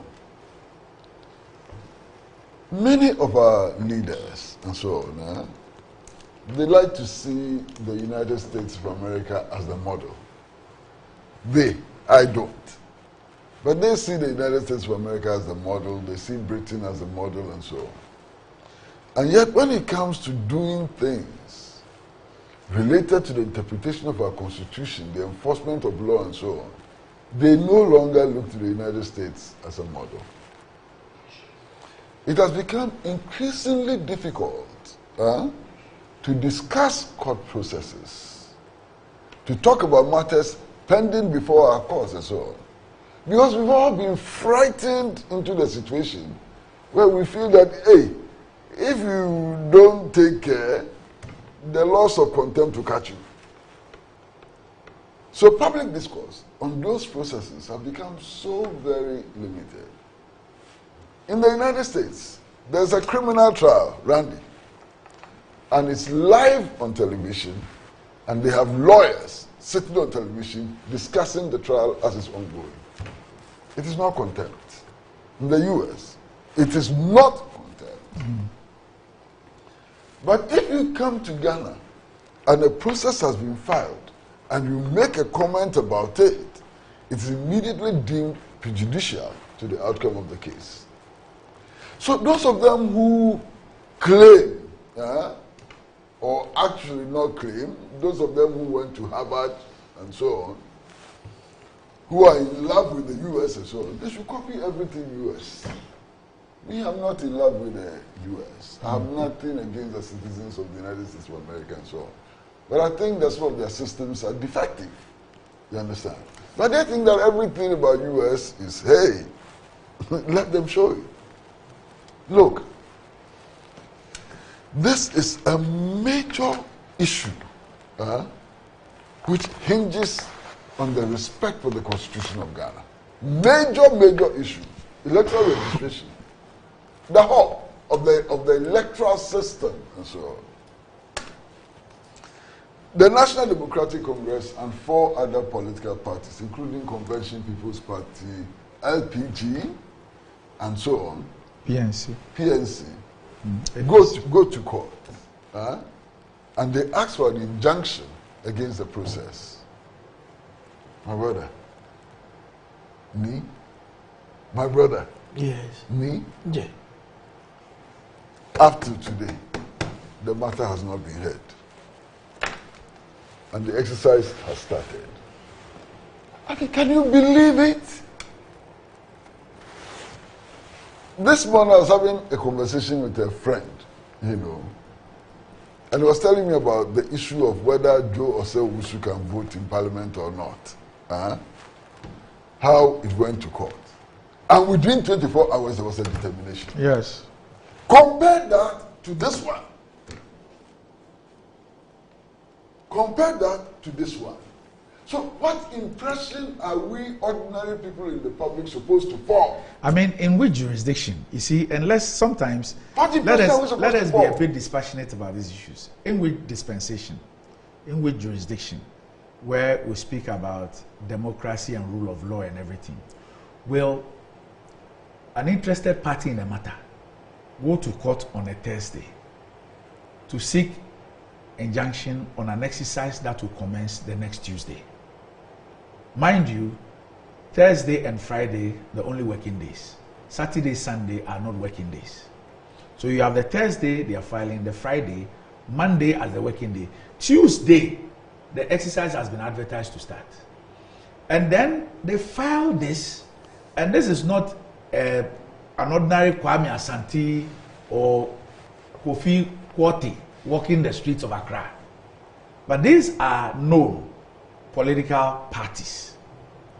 And they go and file this injunction, and they are informed that the Chief Justice is absent, so they cannot be given a return date. But if he's absent, but that's the point. That's the point that I'm driving at. That's the point I'm driving at. That how can you be speaking about justice delivery and be saying that the absence of the Chief Justice means that a person who's come for justice cannot be heard because there's the absence of the head of the judiciary, so they cannot have a return date. And this return date, so they don't get it on Thursday, they don't get it on Friday. And then Friday, later in the day, they are getting text messages from a registrar that I've now been asked to give you a date in October 17th. Oh, why? You get what I'm saying? Why? Some of these things feed into those things that we want to describe as conspiracy theories. But any reasonable person who sits back and analyzes this, what are the conclusions that you want the person to? I've gone to court for justice. You are telling me that the absence of the Chief Justice, so you can't give me a return date. How? But Anante, why should giving of dates for cases be handled by the Chief Justice? This is administrative procedure. And can't any other person apart from the Chief Justice to handle this procedure? In this case, in this country, we have instances where one Supreme Court judge has sat on a matter. One. You understand? There are some things that I can't understand. Maybe it's because I'm not a lawyer. You understand? Maybe it's because I didn't go to Makola.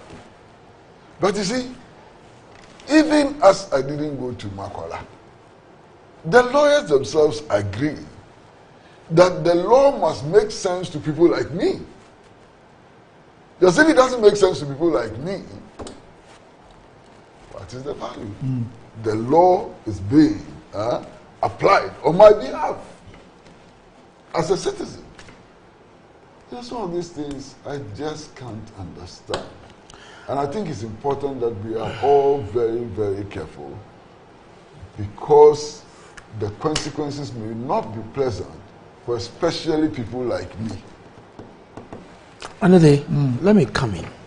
I really want to re-echo this position, that I don't see why the absence of the Chief Justice must deny a party who have sent a writ or a matter to court to be given a date.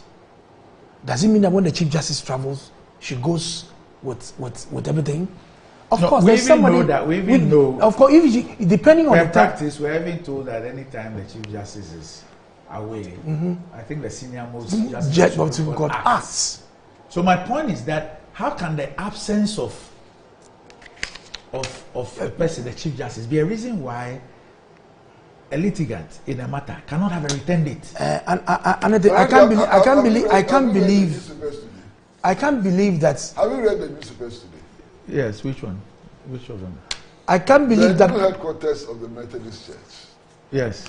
The Chief Justice, who is so busy that litigants cannot be given the opportunity to litigate and so on is with some people.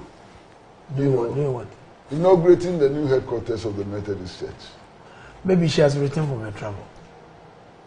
And maybe at the time when, but I think I should stop. And what I'm trying to say before is I get into trouble, I'm not believing that the absence of the Chief Justice should deny interested parties. That was the reason. They put it out publicly. I'm not happy. In fact, you see, the Chief Justice will not be happy. In fact, you remember that on Friday,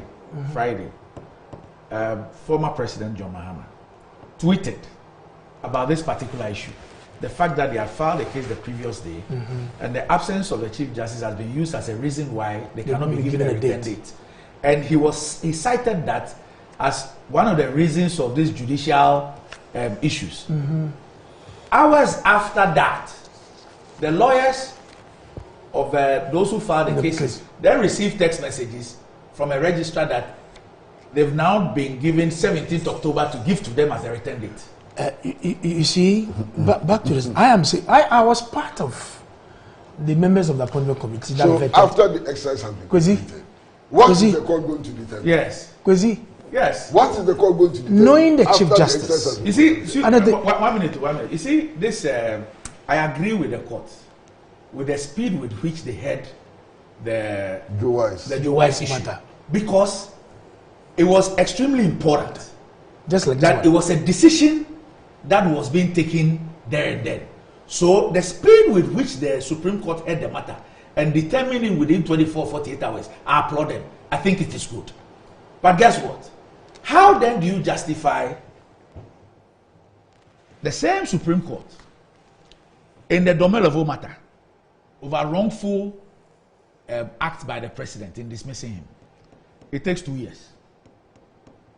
When that action has been done, in fact, the age in contention, what was even the original age, has now come to pass or whatever. And then now the ruling is given. What it means is that then it can only be a guide for future whatever. But the person who was aggrieved by that action of the president and believed that the president had acted in an unlawful manner, it took almost 2 years to get that decision. There again, the powers of the president, when it came to the COVID thing, somebody went to court challenging the constitutionality of that action. It took another 2 years. When people had been sent to jail by virtue of the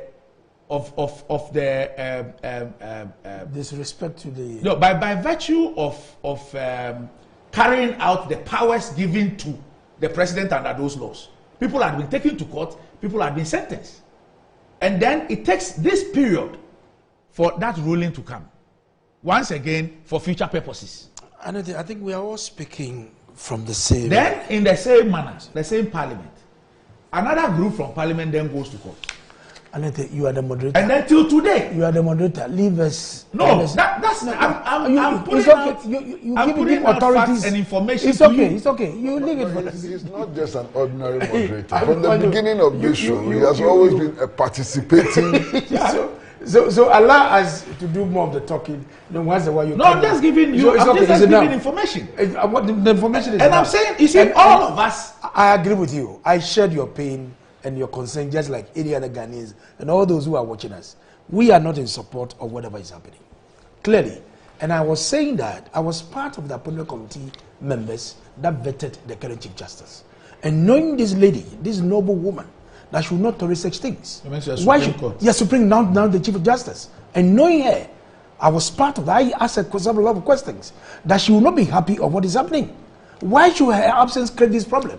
It means that somebody sitting somewhere want to play some game at the end of the day to blame the Chief Justice and blame the current government when we have no role to play in this matter. Not at all. In fact, this action of the EC, for me, I see it as a national security matter. I see this thing as a national security matter because it's about elections where people's vote matter. You travel from Bole or you travel from Bamboy, all the way it can take you, if you have a strong car, at worst it can take about an hour and a half. If you don't have a strong car, a normal tractor, that is plying the Bole Bamboy Road coming to the district capital in Bamboy and in Bole, how are you going to register? And people live in the hamlets, in the villages, way back. Some to the border at Cote d'Ivoire. And they will have to come to Bole to come and register. All these things are no good signs. That is why I am making this passionate appeal to my sister that please, I am pleading with her. Change your style, change your position, and make it cluster the electoral areas so that people can come and write their names. At the end of the day, whoever we want to elect, it will come up. But the way you are doing, somebody sitting somewhere, you might think that you are in bed with government and you are denying people deliberately from writing their names. Meanwhile, President Akufo-Addo and MPP, we have no hand in whatever is happening. And because, like you said, that Boss Masai said, what? If you don't want to register again?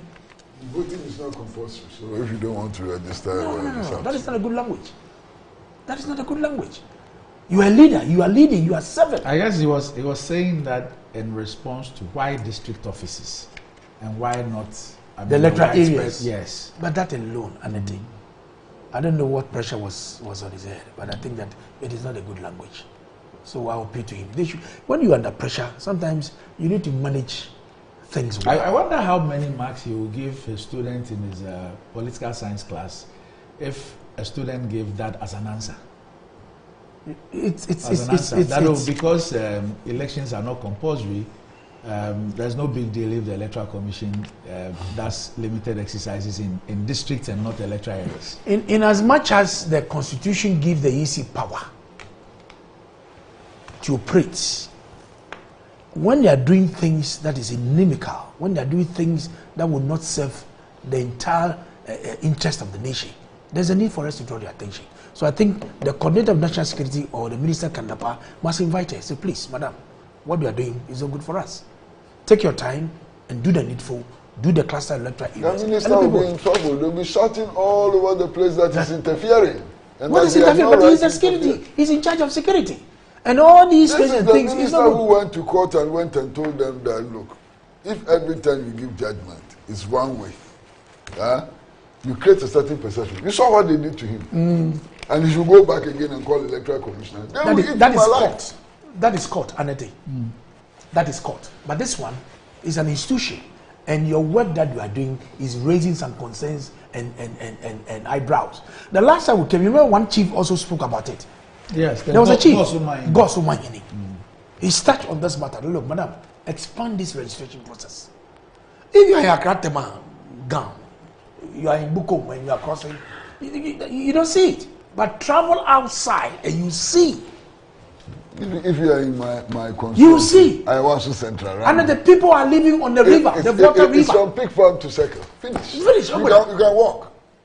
People are living on rivers. Central is Pig Farm to Circle. How do you leave Dodi Island and come to Dodi Asemkro? The only means of traveling is by canoe. And sometimes you are not careful and the weather throws you away. You are finished. I've been told where children have died in the water because of bad weather. All right, okay, so, well, we'll be back shortly.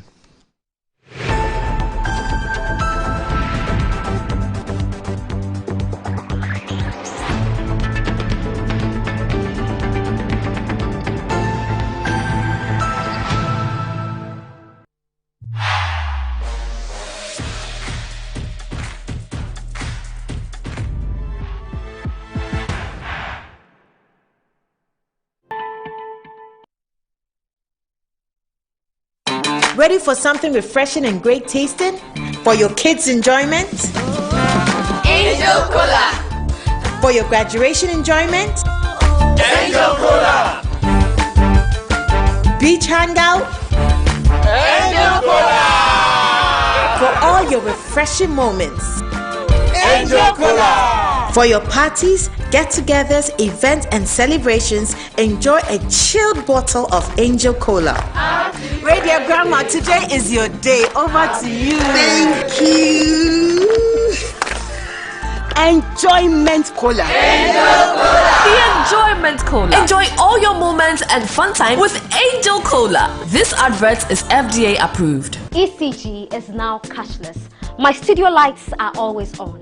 I never run out of power. With the ECG Power app, I'm able to report an issue, check my credit, buy power, all in real time whenever I need to. I don't worry if ECG vendors are closed. In the comfort of wherever I may be, I still keep my lights on thanks to the ECG Power app. You can simply use mobile money wallets, Visa or MasterCard. It does not attract e-levy. With the ECG Power app, you are totally covered. To download, go to the App Store or the Google Play Store. You don't have a smartphone? Don't worry. No internet? Don't worry. No data? Do not worry. Just dial *226#. This is what I call convenience in your hands. ECG Power app. A yes, simple pa.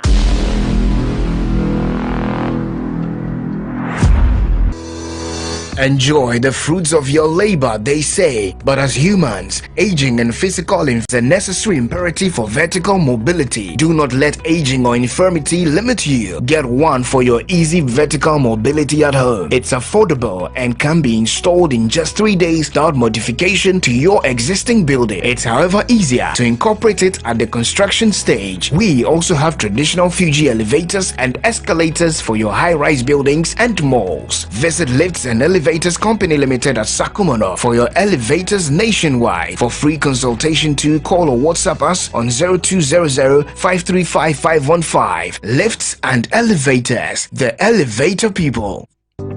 Step into success with Accra Business School. Boost your career with our prestigious MSc degrees from KNUST. Pick from Human Resource Management, Communication and International Relations, Public Affairs. In just 12 months, our MBA can be yours. Dive into our BSc programs in IT Security and Cybercrime, IT Management and Business and Management, endorsed by top universities in Ireland and Wales. We offer flexible entry, payment and learning options.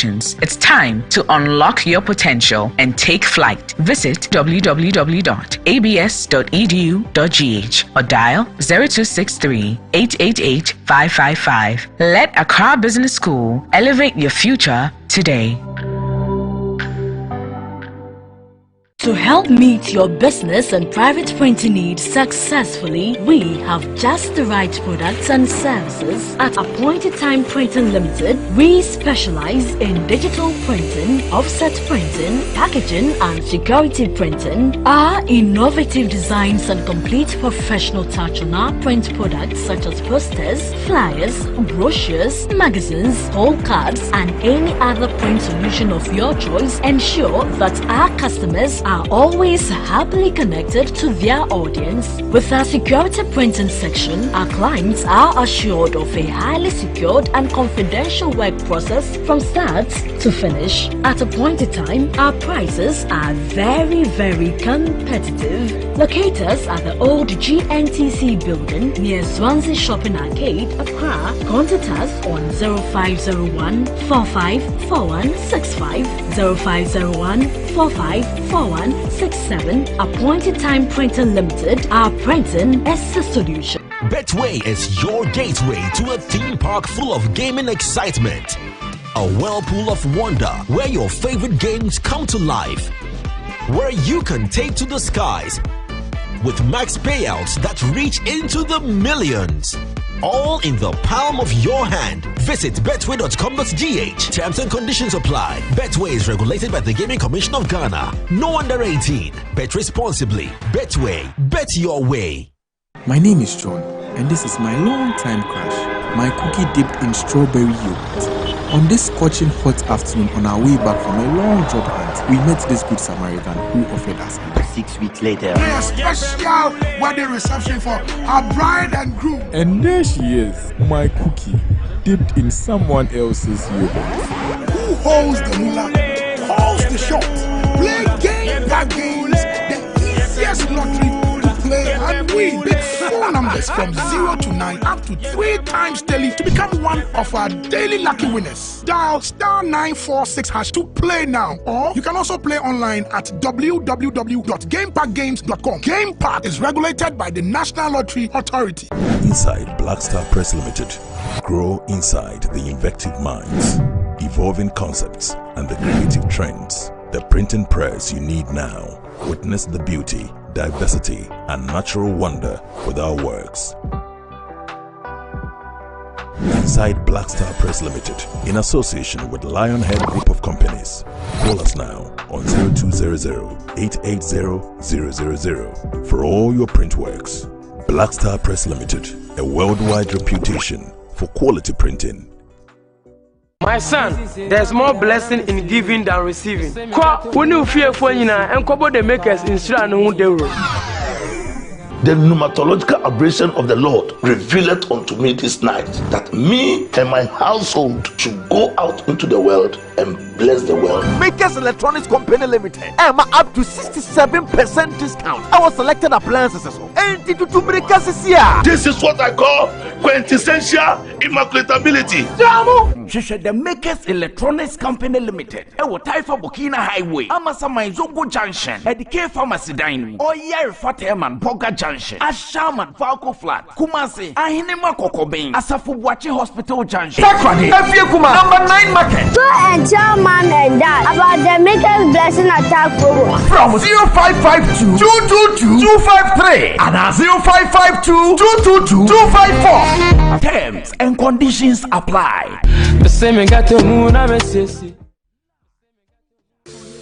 Yamawakwaba the button Nadum Auto Fix and Accessories. Ahadie e bano care see near one cadia. Ubenya biwaha.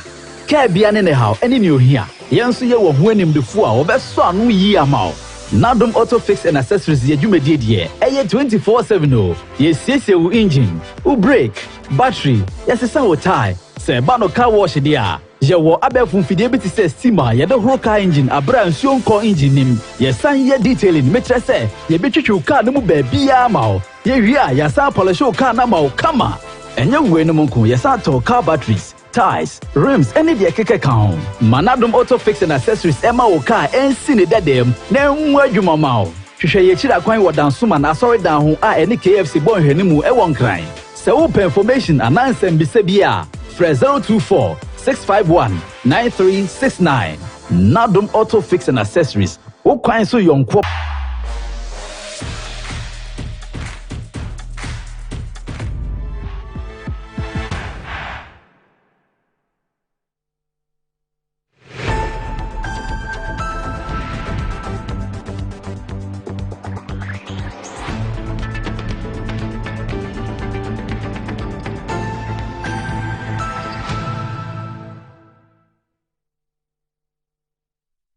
Right, welcome back to the show. If you just joined us, this is Good Morning Ghana live on Metro TV. Still with me on the show, I have Kwesi Pratt Jr. and my brother here, Nikwate Titus Glover. But I was telling you about getting rewarded for things that you do normally, things you do every day and still getting rewarded. And that's the Momo season from MTN, the Momo season from MTN, and that season is here. And there's something for everyone. Just download the Momo app on Play Store or App Store and use Momo Pay for your day-to-day transactions to a merchant, either through the QR code or merchant ID, and stand a chance of winning 1,000 Ghana cedis weekly and other amazing prizes. Our merchants are also not left out of the reward. Receive payments and win. Keep using your Momo Pay on the Momo app and get rewarded. There are lots and lots of exciting prizes for everyone. So what are we doing today? Transact more with Momo Pay, earn more points, and win big this Momo season. Just visit momomerchantapplication.mtn.com.gh. Momo Merchant Application.mtn.com.gh for your Momo for Business account today. It's Momo season, so just Momo it with Momo Pay. Terms and conditions apply. And don't let infirmities, physical infirmities and aging prevent you from enjoying that mansion, home or office that you've labored so very hard to put up. I mean, using the stairway becomes a bit challenging as a result of aging and physical infirmities. But guess what?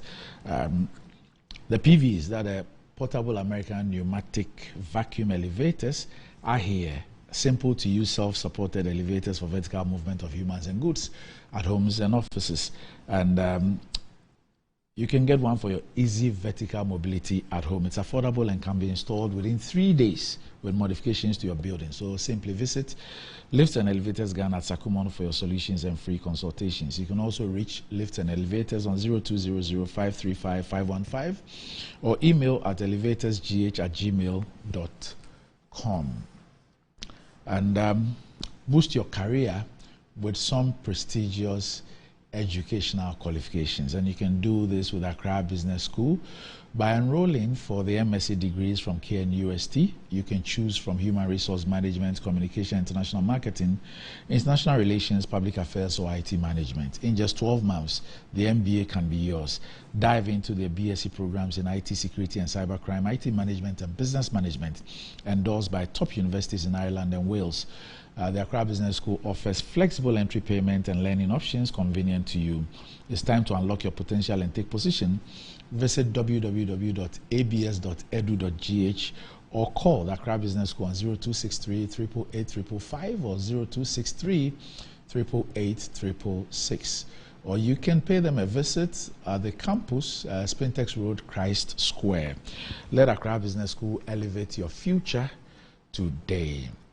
And times are hard, but that's why the Makers Electronics Company Limited is giving you up to 67% discount on selected electronic appliances from brands such as Samsung, LG Moved, NASCO, TCL Media, and Toshiba. These are quality but affordable appliances with 2 years manufacturer defect warranty. So visit the showrooms of the Makers Electronics Company Limited at Taifa Burkina Highway, Amasaman Zongo Junction, Oyarifa Tema and Boga Junction, Kaswa New Market, Ashaman Valco Flat, Kumasi Ahenima Kokobin, Takrade Fiekuma number 9 Market. You can also reach the Makers Electronics Company Limited on 055 222 53 or 055 22 54.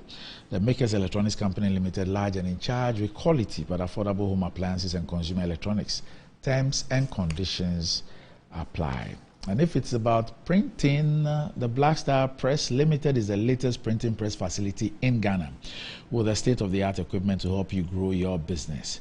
And Black Star Press Limited helps you to invent the beauty, diversity, and natural wonder with your works. Black Star Press is the printing press you need to get all your unique jobs done on time with perfection. Black Star Press is associated with a Lionhead group of companies with a worldwide reputation for quality printing. So you reach the Black Star Press Limited on 0200 880 000, 0200 880 000 for your orders. At Black Star Press Limited, we print everything printable except money. And what does wealth mean to you? Do you want to live like a tycoon? Remember, who's got the mullah, got the power. Ghana's newest lottery game draws live on Adom TV at 9 a.m., 12 p.m. and 6 p.m. daily. Now pick up your phones, tablets, and computers and download the Game Park Games app on Play Store. You can also play on their websites, www.gameparkgames.com, or by dialing *946# on all networks. Just choose 4 numbers from 0 to 9. It's easy to play and easy to win. Charlie, make we play this game and make some moolah. Nobody beats our odds in Ghana. Game Park Games, more moolah, more power. This game is regulated by the National Lottery Authority and is not for persons under the age of 18. Play responsibly. Okay. So, we need to go. I didn't know you were also a chief. I'm a chief. Okay. 3 places. I've just seen. Is it Mampong or the Sankana one? Or the Dagoba one? Guguna. Siambongna. What's that? The king of the caves. Caves? Bernard Mones town in yeah, Sankana. So he sent it. Yes. Siambongna. Siambongna. Chief, king of the caves. Caves. I'm told that the history behind this was that during the slave trade, when it come to Sankana, and the slave traders tried to capture people and send them to slavery. They fight to protect themselves. So in the course of the fight, some are wounded. So there are caves in the town at the time. So they go and hide in these caves and they treat their wounds, whether it's gun wounds, arrow wounds, and all that. And there was a chief who was managing them in the caves at the time. So in 2019, April, I was installed alongside Osamiao. Yeah, they installed me chief. Siambongna. So I'm a chief. You look like one of the slaves or what? One of the slave raiders. Okay. That explains it. Especially with a very European name, Titus Glover. Yeah. The slave master. Yeah. So okay. Bernard is my keymaker. Okay, so he says that when he said the text, he brought your title and he said that he said that chiefs the chiefs don't lie because if they lie they will die. And so he's impressed with your submission on the voter registration exercise. Nobody, stop your mischiefs. Nobody. Go. But I'm saying a lot of people have sent us messages about distances and problems that people are going through the registration. In order to go through all this. And Makojo Boafo in the state sends us an interesting one. It says, I hope you remember the fisherman from Winneba who went to court against the EC in the local election case and the EC lost. Afenyo Makin was the lawyer of the fisherman. No one criticized the EC for the loss of funds used in the preparations towards that elections. We'll soon have another one where the ongoing registration exercise will be cancelled by the courts. It says, Kwame Nkrumah's Ghana, what can we ever do right? Okay. So that's it. And people have given distances, problems with transportation fares, and those who don't have Ghana card and they have to get 2 guarantors and pay transport for them in and out. And that the people are living on water. Yeah. Capital. Yeah. The overseas Dobi Island. Places. Their constituencies is Sujamai. Yes. The only nearest place is Dodi Asemko. Yes. If you don't have a canoe that you can fly and go, you are done. I mean, look at Yape Kusogo. One of the biggest constituencies. Yes. And all those overseas places you have to go to by canoe and all that. Yes. And so voting is not compulsory.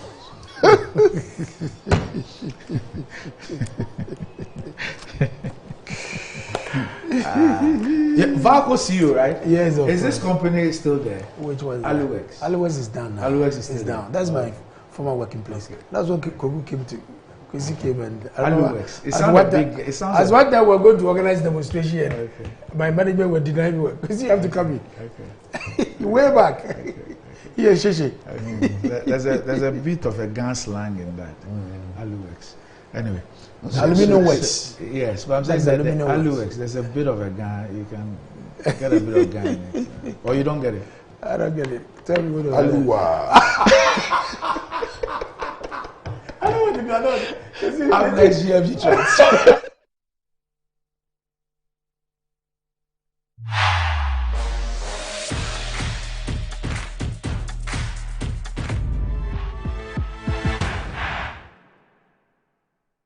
Betway is your gateway to a theme park full of gaming excitement. A whirlpool of wonder where your favorite games come to life. Where you can take to the skies with max payouts that reach into the millions. All in the palm of your hand. Visit betway.com.gh. Terms and conditions apply. Betway is regulated by the Gaming Commission of Ghana. No under 18. Bet responsibly. Betway. Bet your way. Are you ready? Yamawako about the button Nadum Auto Fix and Accessories. Ahadie, a bando KSC near Wakadia. Ubenya Biwaha. Kabian in the house, any new here. Yansu ya winning the four, or best son we ye amount.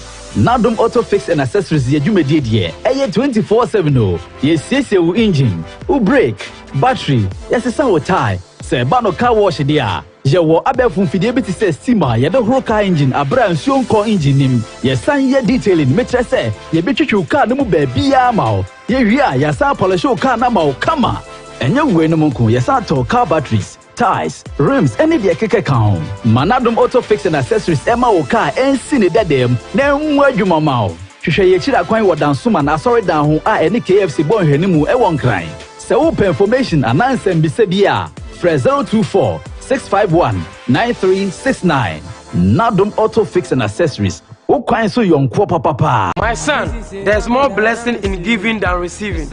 When you fear for and Kobo the makers in The pneumatological aberration of the Lord revealed unto me this night that me and my household should go out into the world and bless the world. Makers Electronics Company Limited. Up to 67% discount. Our selected appliances. This is what I call quintessential immaculatability. The Makers Electronics Company Limited. Taifa Burkina Highway. Amasama Zongo Junction. At the K Pharmacy Dining. Oyer Fateman Boga Junction. Ashaman Valco Flat. Kumasi. Ahinema Kokobin. Asafu Bwachi Hospital Junction. Sakradi. Kuma. Number 9 Market. So and tell mom and dad about the Makers Blessing Attack program. From 0552 222 253 and 0552 222 254. Terms and conditions apply. The same got to moon. I'm a sissy.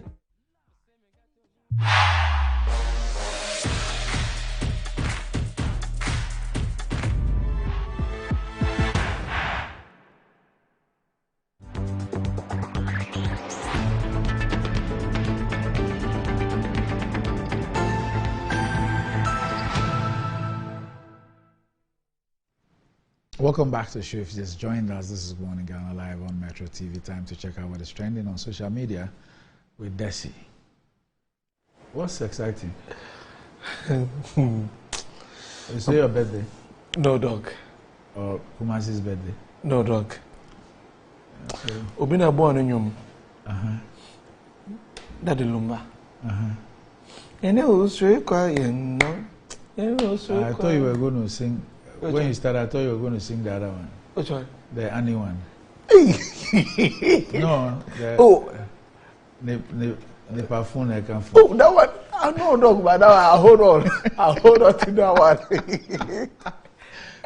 Where is that Daddy Lumba? I thought that was that one there, I don't go feel. So who's that? Who's singing that song? Dr. Dampari. He COP Alex Mesa.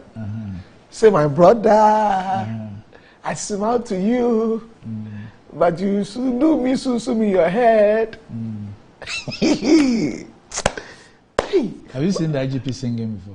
No, I've not seen him sing before. But you've seen him dance? Yeah, I've seen a video where they went for an event and they were all dancing together too. Just like they say fear women, but this one there, fear. Is that a Luma song as well? And it was recording, so somebody find that way, and it was recording. Oh, okay. So that's what you're singing for Dr. Dampari. IGP said, my brother, when your mother died, I was there for you. Charlie, you know it's you. You see, a boy be back out. Frantuma.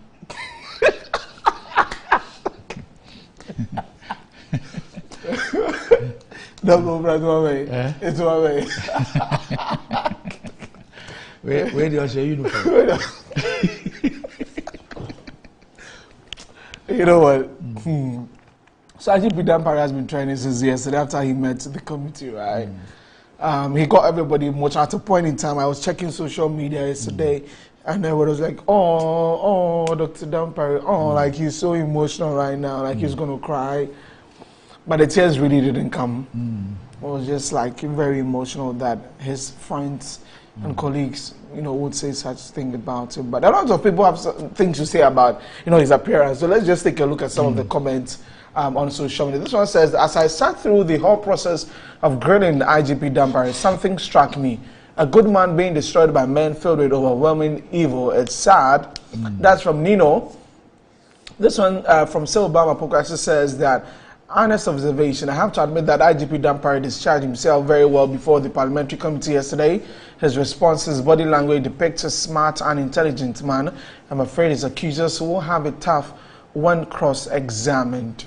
Okay, that is from Obama. Michael says that what at all is going on in this country? Are we safe as citizens? Look at the smiles on their faces, especially the one who acted bitterly against this very IGP.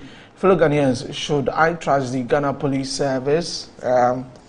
Doc, yesterday, what did you think about, Dr. Dampare? He discharged himself very well. I mean, he appeared, we've had the opportunity of watching at least everybody up to this point. We've seen Bugri Nabu, we have seen the Commissioner Alex, we've seen the Superintendent and the other officer. We've seen them, we've seen the IGP. I mean, obviously, the IGP appeared extremely matured. He spoke like a leader. He appeared to have emotional intelligence. And he sounded very firm, relaxed but very firm, in his convictions and his explanations. Really, that's really what came out for me. Okay, but the scripture, I was trying to look through the Bible to see I missed it. I was busy throughout the day. Yeah. So when I got home later on, I spent time to watch. To watch it. Yes, the proceedings. I think it was Genesis 1, Genesis 1:26. Shall we read the word of the Lord? Let me go through that and see what the Sunsun will tell us for this morning. Genesis 1. Hey, I have Bible on my phone. I'm coming. Genesis 1:26 says that then God said, let us make mankind in our own image, in our likeness, so that they may rule over the fish in the sea and the birds in the sky, over the livestock and all the wild animals, and over all creatures that move along the ground. But the scripture, I know they. What's your problem? I'm trying to understand the Genesis 1:26, no? And what do you want to understand about it? Okay, I think the focus will be on let's make man in our own image. Yes. Okay. So what's the problem? Oh, no problem, sir. I wanted to find out what the scripture said. So, are you trying to reconcile man's image with God's image? Oh, in view of what you know about man? Maybe. Yes. You see, sometimes the preacher himself needs to explain it. Yeah, so it'll be like, I wanted to help you, so I wanted to find out what you really, okay. what you really. I just wanted to. For somebody who has 7 prophets and 15 reverend ministers. Prayer warriors. Prayer warriors. Yes, prayer talk. You couldn't get anybody to ask. No, if you don't read it, if you don't cry out. So do you want to find out if some particular people were also created in the image of God? Is that what you want to find out? Doc, I want to, because they're hitting on this particular message. Okay. I'm sure you're one of those people who believe in that theory that there was a day God was tired and he asked Peter to do part-time. And so some people were created by Peter. Hey, such is life. Anyway. You wonder whether the same God created you and those people. Yes. Oh, but that picture is the picture of the year. Let's have that picture. The handshake, it's the picture of the year, hands down. It's like hands down picture of the year. This one. Is that the Daddy Lumba? Yeah. That's the Daddy Lumba one. Handshake of the year. Okay. What? What's the song again?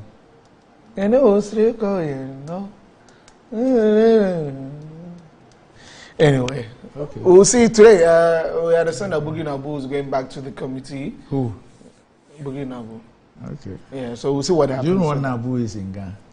Yes, I know. What is it? That one going there, dog. I know. What is it? Mouth. Yes. Yes. Okay. Tomorrow I'll be back. I'll bring you everything. But on a rather sad note, Sylvester Saki has been trending on Twitter. It's because he's a goalkeeper, or he was a goalkeeper for Legon Cities, and it was announced yesterday that he had passed on. So on social media, the football fraternity in Ghana paying tribute to him, Sylvester Saki. Yeah, very sad. 26-year-old goalkeeper. Very sad. Yeah, we're told that he passed on after a short illness. Yeah. Very sad. So our commiserations goes out to the family, and of course the Legon Cities club team. And the football fraternity. Very sad. 26, very young. Anyway. Shouts to Black Stars though. They won yesterday 3-1. Yeah, I was happy. Beautiful goals on our beautiful pitch. Okay. Do you know the president of the Ghana Journalists Association? Yes, I know him. What's his name? You don't know his name? Oh, it starts with a F. Formerly of Atinka. Are you a member? Formerly of Atinka. Okay, you're right. Yes. Oh, look, I know him. Albert Jumfo. Albert Jumfo. Yes. Today is his daughter's 10th birthday. 10th birthday. Angel Nanefia Jumfo. She's 10 today. Hello, Angel. Happy 10th birthday to you. Angel at 10. True. Angel at 10. Yeah, Angel at 10. Happy birthday to you, Angel. She shares a birthday with ASP Joyce Ketu Nutekpo of the police headquarters. Okay. ASP Joyce Ketu Nutekpo of the police headquarters. Yes. That's from my brother Fred Benson. Maunejira Kakaka ASP. Is it because of the name? That's why you spoke that language? Yes. So when I said the Jumfo, why didn't you speak a language that? Jumfo, I would have pa. Okay. All right. So that's it for Trends today, Doc. All right. So say hi to Daddy Lumba on my behalf when you meet him. It's my paddy pa. Oh, I haven't seen him in a while. Oh yeah, my buddy. DL. I haven't seen him in a while. Anyway, okay. So you want to sing that song again? Make a keep quiet before we go sing and you. Okay, anytime you're passing around the police headquarters, just be careful. I'll see you tomorrow. Up next, Metro Sports.